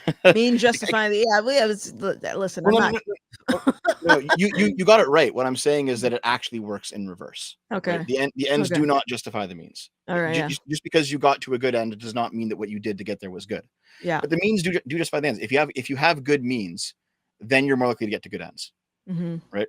And so this is like the virtue ethics kind of thing, if you know what that is, where what is good is actually good habits and good behaviors, not necessarily good rules or good ends. Yeah. But then the question is, well, what do you mean by a good habit? It's like, okay, well, then you go down the rabbit hole again. Yeah. But basically, regardless of morality ultimately being subjective, and I understand that, my morality is still my own, and there are still things that I want to see in the world. And I think that those are things that I think most people want to see in the world. So it's your opinion. Like your opinion is we would like to see this in a world. It doesn't mean that it's necessarily objectively right or wrong. It's just your opinion. And your opinion will just inevitably conflict with other people's opinion of how they want to see the world. Yes, but if we have radically different value systems and we live in different parts of the world, that should probably be okay, right? Like if they have a different value system and they have different morals, but they live on the other side of the ocean, well, they can have their system there and I can have my system here, and then it's fine. The problem is that they no longer live on the other side of the ocean. I get what you're saying. Yeah. And that is a big problem in some of these places. Yeah, More so in Europe than North America, but it's a huge problem. And it's like, well, Yeah. listen, if you have mutually exclusive value systems and your civilization is based on those value systems, then your civilization is going to fall apart if they're mutually exclusive. So what would be the unified value system in your view? There is none. What do you mean, for all of humanity or for one country? For like you, let's say Canada got an overhaul right now. Yeah. What would Canada need to unify people? I would like Canada to basically adopt the American Constitution and to throw out all immigrants who don't want to live by those rules. That just sounds racist. Okay. I'm just kidding. It's more like it's basist, actually. Yeah. I like Well, no, that. because the American Constitution is unironically great. There's some Okay. amazing shit in there, Okay. and Yeah. it's probably as close to good in as many situations as possible as we're going to get is the American Constitution. And if you were to look at the Constitution, or if you were to even just consider what our forefathers were using as a baseline for even creating the Constitution, do you think it was more of an atheistic standpoint or a Christian standpoint? It was definitely more Christian because Yeah. the Constitution is framed specifically the way that like John Locke wrote, and he was Okay. a liberal. He was one of the first liberals, and Yeah. his liberalism was founded in Christian ethics. Like So, for these guys, basically, like you could write a constitution with the separation of church and state, and with certain values in that constitution that aren't really Christian, but the constitution functions when the majority of the population all believes roughly the same thing. sure, sure. But I guess my question is, wouldn't, because we're talking about the unifying factor, is it the Constitution that is the unifying factor? Because I know a lot of people in this country that somehow woke up one day and hate the Constitution all of a sudden. Or is it what was motivated to create that Constitution? Well, those same people hate that too, though. What are you talking about? Well, you said that lots of people woke up one day and no longer believe in the Constitution. They hate it now, right? Sure, and a lot of people hate God. Yeah. Well, Yeah. it's the same problem in the end, right? Like if you had a country, if America was a country where every single person truly believed in the morals in the Constitution, you would have stability. Even if you had religious differences, even if you had ethnic differences, you would have a lot more stability than you have now. Yeah. Because at least there is something that unifies them. Right now, there's nothing that unifies people. Okay. It could be a race, it could be a religion, it could be a set of civic values, but there's nothing right now, and that's a big problem. What do you think is the number one thing that is keeping people from wanting to unite with one another? I'm not sure if there's number one. There's a bunch of different things here. I mean, some of it is just going to be the fact that these groups are too big, right? Like if you live in a town of 500 people, you probably at least kind of know or have seen around most of those people. There's no strangers, right? Even if you don't know that guy, you've seen him come into the store every now and then. When you live in a country full of 330 million people, there's a lot of strangers. So like what actually, like what sentimental bonds unite you with 330 million strangers? There's not much, right? God. So I get it. But even then, there's like not everyone believes in God, right? I get it. So there's the fact that the groups have become too big is a big reason as to why some of the stuff is breaking down. A lot of it is, I'm sorry, progressives, but it's true. A lot of it is just bringing in people who have completely different value sets and then not demanding that they conform. There's no like integration of the new population. Because at least if you go back 100 years, when a bunch of immigrants came in, there was some cultural demand that they become American eventually. Like maybe not them, but their kids have to become American, right? Or their grandkids have to become American. They like if you had like Italian immigrants coming in, well, you got to speak English at some point. You know what I mean? It's one of those things. And that's just out the window now because they think it's racist. And it's like, well, it's not actually racist to want to integrate into the country that you've moved into, because this is a when in Rome argument. Right? Yeah. So lack of integration is a big one. What else would there be? There's a few others, but I can't think of them at the moment. Okay. But there's a bunch of different reasons as to why we just don't have that unity. Some of it's probably going to be like active political subversion, where you have anti-American forces who are embedded in various institutions that are going around and pushing anti-American education, basically. Like, whether that be like in the cultural sphere, in the education sphere, in the journalist sphere, you know. Yeah, there's definitely a lot of that. I agree with that. And honestly, I'm gonna rub people the wrong way, but I think one of the most obvious tools as far as like ideological subversion is leading people to a more atheistic society. And I think a big part of that is like the public school system. I don't know how much you know about that in America, but there was a time where reading the Bible and talking about God in public school, that was a thing. And now we're talking about genders and pronouns and black stuff in public school. So I mean, I'm not sure if I would want the Bible back in public schools. Maybe in some private schools if they're like religious schools, because we have private religious schools in Canada where you can do that, and then you have public schools where you can't. But like whose morality would you want to see in whole, public school? none. How is that possible? It's certainly possible if you simply just teach like an objective math or objective like history or something, you know. I agree with that. Like you can just have no moral teachings in school whatsoever and just leave that to the private sphere, right? Because I know people say, well, you know, the pride flag and BLM and this stuff's a religion. It's like, well, it's not quite a religion, but it is a moral system that gives people moral instruction the same way that religions do. Yeah.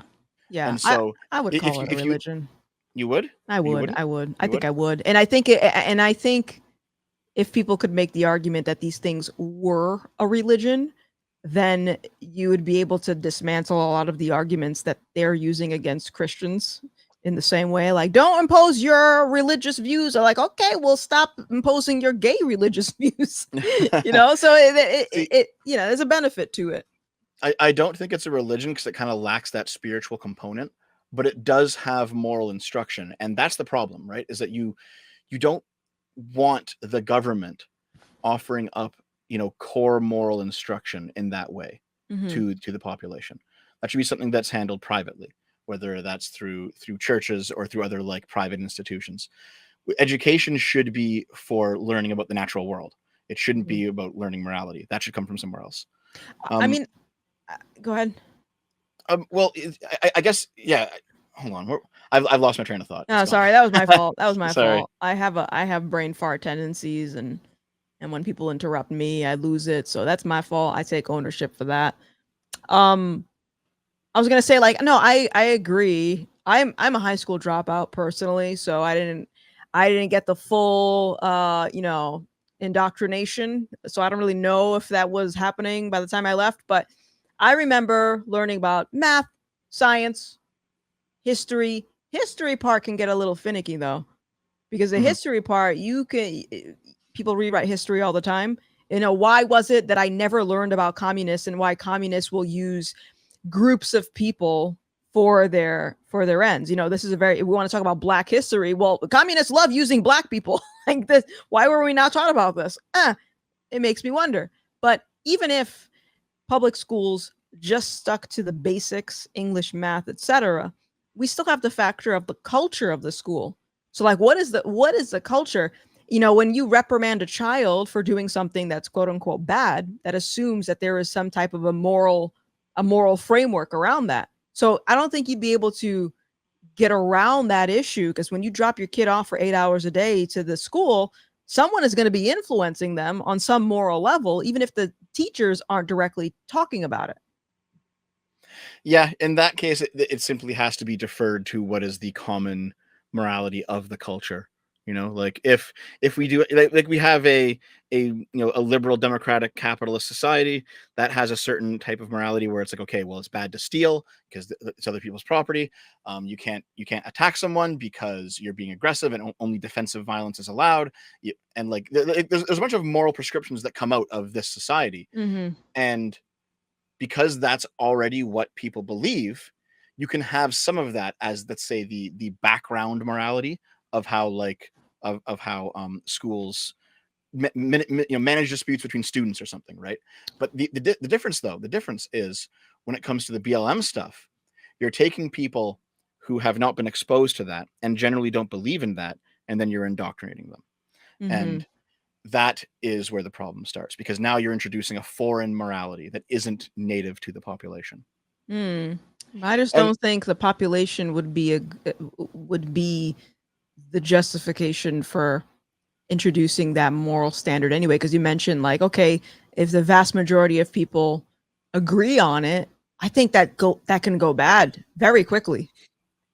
It can, but it's kind of just how it has to be. There's no really other way it works. I mean, you can say, well, God, and it's like, yeah, fair enough. I mean, that's like, another way it works. Yeah. Well, sure, but like if most people in your society don't believe in God, you're still not going to get that, right? Because no, I mean, you still need the popular vote. You still need the popular vote for things. I definitely agree, and that's why I say, like, yeah, there are a lot of atheists, talking heads that will say, okay, I don't believe in God, but I believe in the moral ethical framework that derives from Christianity. I don't believe in the divine aspect of it. But yeah, I mean, logically, if you were to implement that type of morality in society, it would look drastically different. The only problem is eventually it would crumble, which is, I think, what is happening now. I mean, the amount of people that I have spoken to these last couple of years, once I started talking about God on this channel, who says, oh, yeah, I'm a Christian, but then they support all of these weird things that are not found in the Bible at all. I'm like, well, this is exactly what I'm talking about. You're Christian only by name, or you just took the moral principles of the Bible and tried to maintain it. But the thing is that we are human, and humans are fallible, and we're messed up, man. You know, and that's why we need a savior, because if we were to save ourselves from the evil that is in the world, it would never happen. I mean, we just can't save ourselves. It's impossible. That's all true, and you're correct when you say that like things do crumble eventually. But I think that is without God, Mm-hmm. and because this ultimately comes down to an issue of belief, like I said Sure, before, right? sure. Like you're making good arguments as to why you need God to keep things stable. Fair enough, but that's not proof that he exists, right? Yeah, It's just a sure. good consequence if he does. So for someone who doesn't believe, and where it is just a matter of belief and not a matter of argument, for that person it's like, well, because that person's me, for that person it's like, well, okay, since he doesn't believe, since he doesn't exist, then at least from my point of view, what do we do next? Well, it seems like we have societies that we build up and are pretty good, and then they decay, and Mm-hmm. then they crumble. It's like, well, can we fix this? No, all we can do is just keep shoring them up. So it becomes like a continuous project of things crumble, we rebuild, things crumble, we rebuild, and that's the best we can do. And that just seems to be it. That Hmm. seems to be the best that we can do, is that like we'll probably go through a period of decadence, and then people will wake up and realize, oh, the way that we're doing things is absolutely terrible. As you say, it's been happening slowly already. And then Mm-hmm. those people will probably create a better society. And then as soon as we have a period of stability and of prosperity, the next generation will kind of be blind to why that prosperity exists. And then their society, once it comes into their hands, it'll start to crumble because they have no idea why the things they have inherited actually work. And so we go through cycles of societies rising and falling. It just seems to be the nature of human existence. There's no real way you can stop that. Did you say, I don't know if you said this, maybe I'm just thinking of something else. Did you say you were raised in the church, or did you have like, what was your context there? Because you said you read the Bible, but like, is there anything else? Um, Not really. Like Mm. there, I had parents who, this is a pretty common experience, I think. Parents who like, they're not religious, Okay. but like they'll go to church for holidays, or they'll go to church for weddings. And Ah, if you ask them, they might say that they're kind of religious, okay. and their parents were more religious than they were. And they weren't like bad people by any metrics or anything like that, but they Yeah, weren't, devoted. I got it. Okay. Okay. So I grew up in like a vaguely Christian culture for sure, Got it. but I was not Christian growing up Got specifically. it. That's a that's a common thing in the Hmm. world. It's a Yep, common thing. Okay. Well, and anything that's else where you I wanted am. to bring up? I don't remember what the other circle back points were. Yeah, I don't recall. I guess my point for that is basically just in the absence of God, because with God you can actually have the right thing to do at all times, and you have your Hmm. utopia. In the absence of that, we just have to basically go through cycles of growth and decay, and hopefully come out of it a little bit better each time. Which I think generally we do. I think I generally we mean, do. even as a Christian, I mean, there's never going to be a utopia until Jesus comes back. you know, but as a Christian, even if we as Christians act like we should, that's not going to erase all the other problems in the world. Like we will always have problems, we will always have struggles. And to your point, like me and you, we're in alignment in a lot of things, but the end game seems to be where we differ. It's like, yeah, pain and suffering are inevitable consequences of a fallen world, and we're all going to deal with it, whether you're a Christian or not. And yeah, we persevere, we get through those things, and we learn lessons from those things. But how do we apply those lessons going forward? And how do we even interpret those lessons? Like a lot of people would see a lot of the pain and suffering they go through and think, oh, why me? Whereas a Christian is like, okay, this is bad that's happening right now, but what is the bigger purpose to this? It's really difficult for people to look at their current situation and see the bigger picture. But a lot of times it's just we need a change of perspective. And yeah, I mean, suffering's always going to happen. This world is messed up. That's why I'm just like, Jesus, when are you coming back? Take me with you. I'm ready. Let's go. Yeah, like regardless of how you feel about other religions, they all do have the same they pretty much have the same view of suffering, of human Mhm. suffering, where it's like, you ask why me, it's like, well, why not you? Right? It's like, well, no, because you have something to do. You're here on this earth. You have something to do. You should do it. Like every Mhm. religion kind of has that same view of suffering. You know what I mean? Yep. It's like, you have a duty to bear this. Let's get going. That's pretty common, I think. Mhm. Um, Got it. man, I mean, we've almost gone 3 hours, which is longer than you usually go, right? No, usually, I mean, occasionally I'll do like 4 hours, but I usually do like 3. And then, yeah, you're right. You called me out towards the end of streams to start talking about food and things to just pass the time. But usually the deep philosophical questions are like within the first hour. And I think we hit a lot of I think different so. I think so. topics. I mean, like, I'm sure there's probably some things we disagree on that we don't have time to get into. Like how do you feel about America supporting Ukraine, for example, with weapons money? Because I'm pro that generally. I'm sure you're Uh-huh. anti that, I assume. I'm just guessing, but Yeah, I'm just if you were to ask me the ins and outs of policies, I wouldn't be able to tell you right. because Yeah. ultimately it stems back to what does God want out of us? And but I think on a non-religious perspective, there is something to be said about having your own house in complete ruin and going and cleaning someone else's house. There's something to be said about that.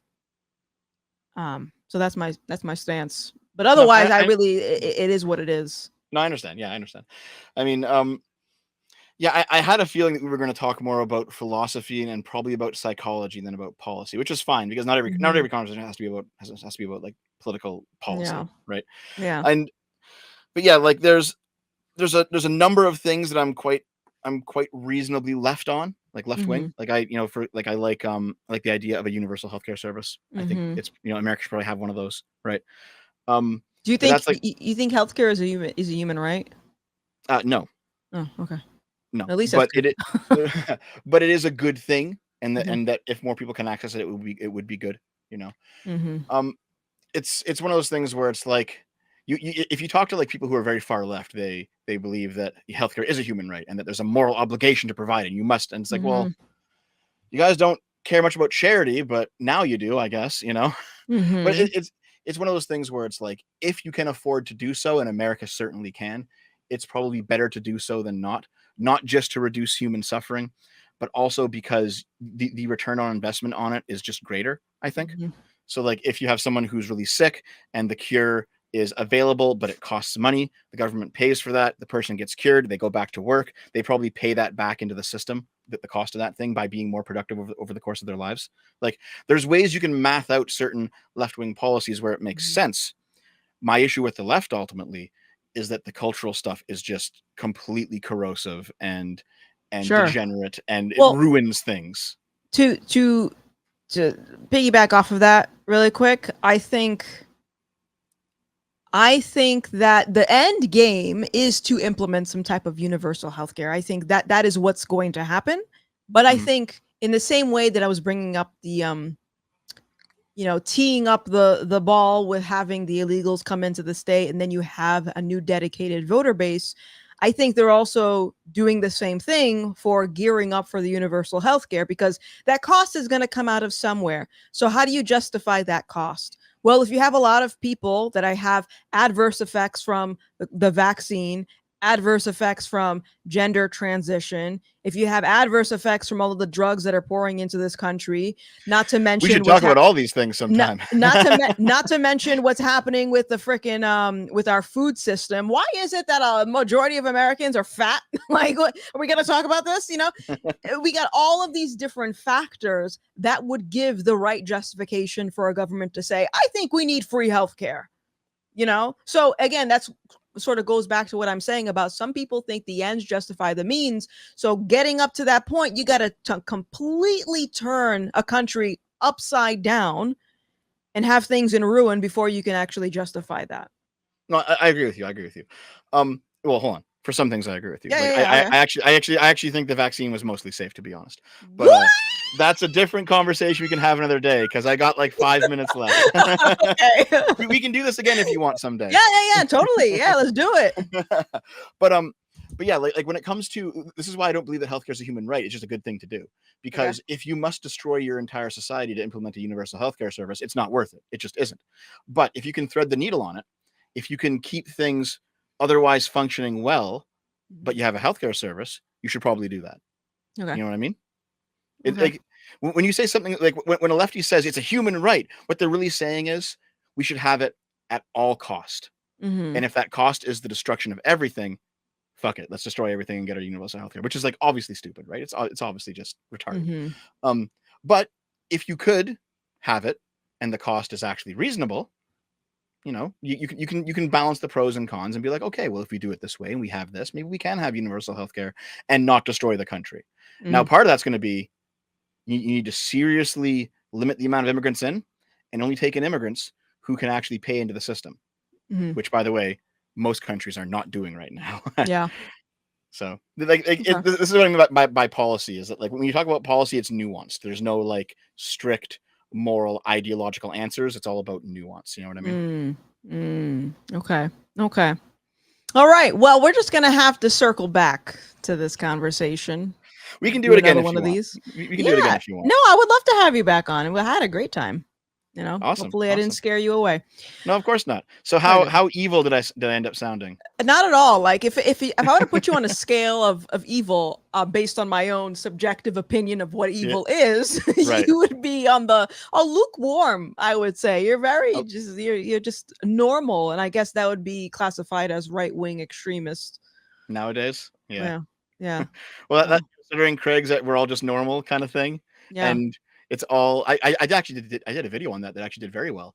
Where I described why activists on the left believe that just normal parts of the human experience, like wanting a house or wanting a car or wanting a girlfriend or wanting kids, just regular stuff, why that's viewed as like far right extremist. I did a video kind of analyzing why they think that way. And Craig really liked it because he ended up watching it. And so he does the we're normal men thing now. It's great. It's great. Nice. Cool. All right. Well, Dev, thank you for hanging out. Yep. Thanks for having me. It's been a pleasure. I guess I will send you on your way. I'll stick around to talk to my chat a little bit. And yeah, let's do this again soon. Awesome. Thanks for having me. Yeah, no problem. Bye. That was fun. Did you guys enjoy it?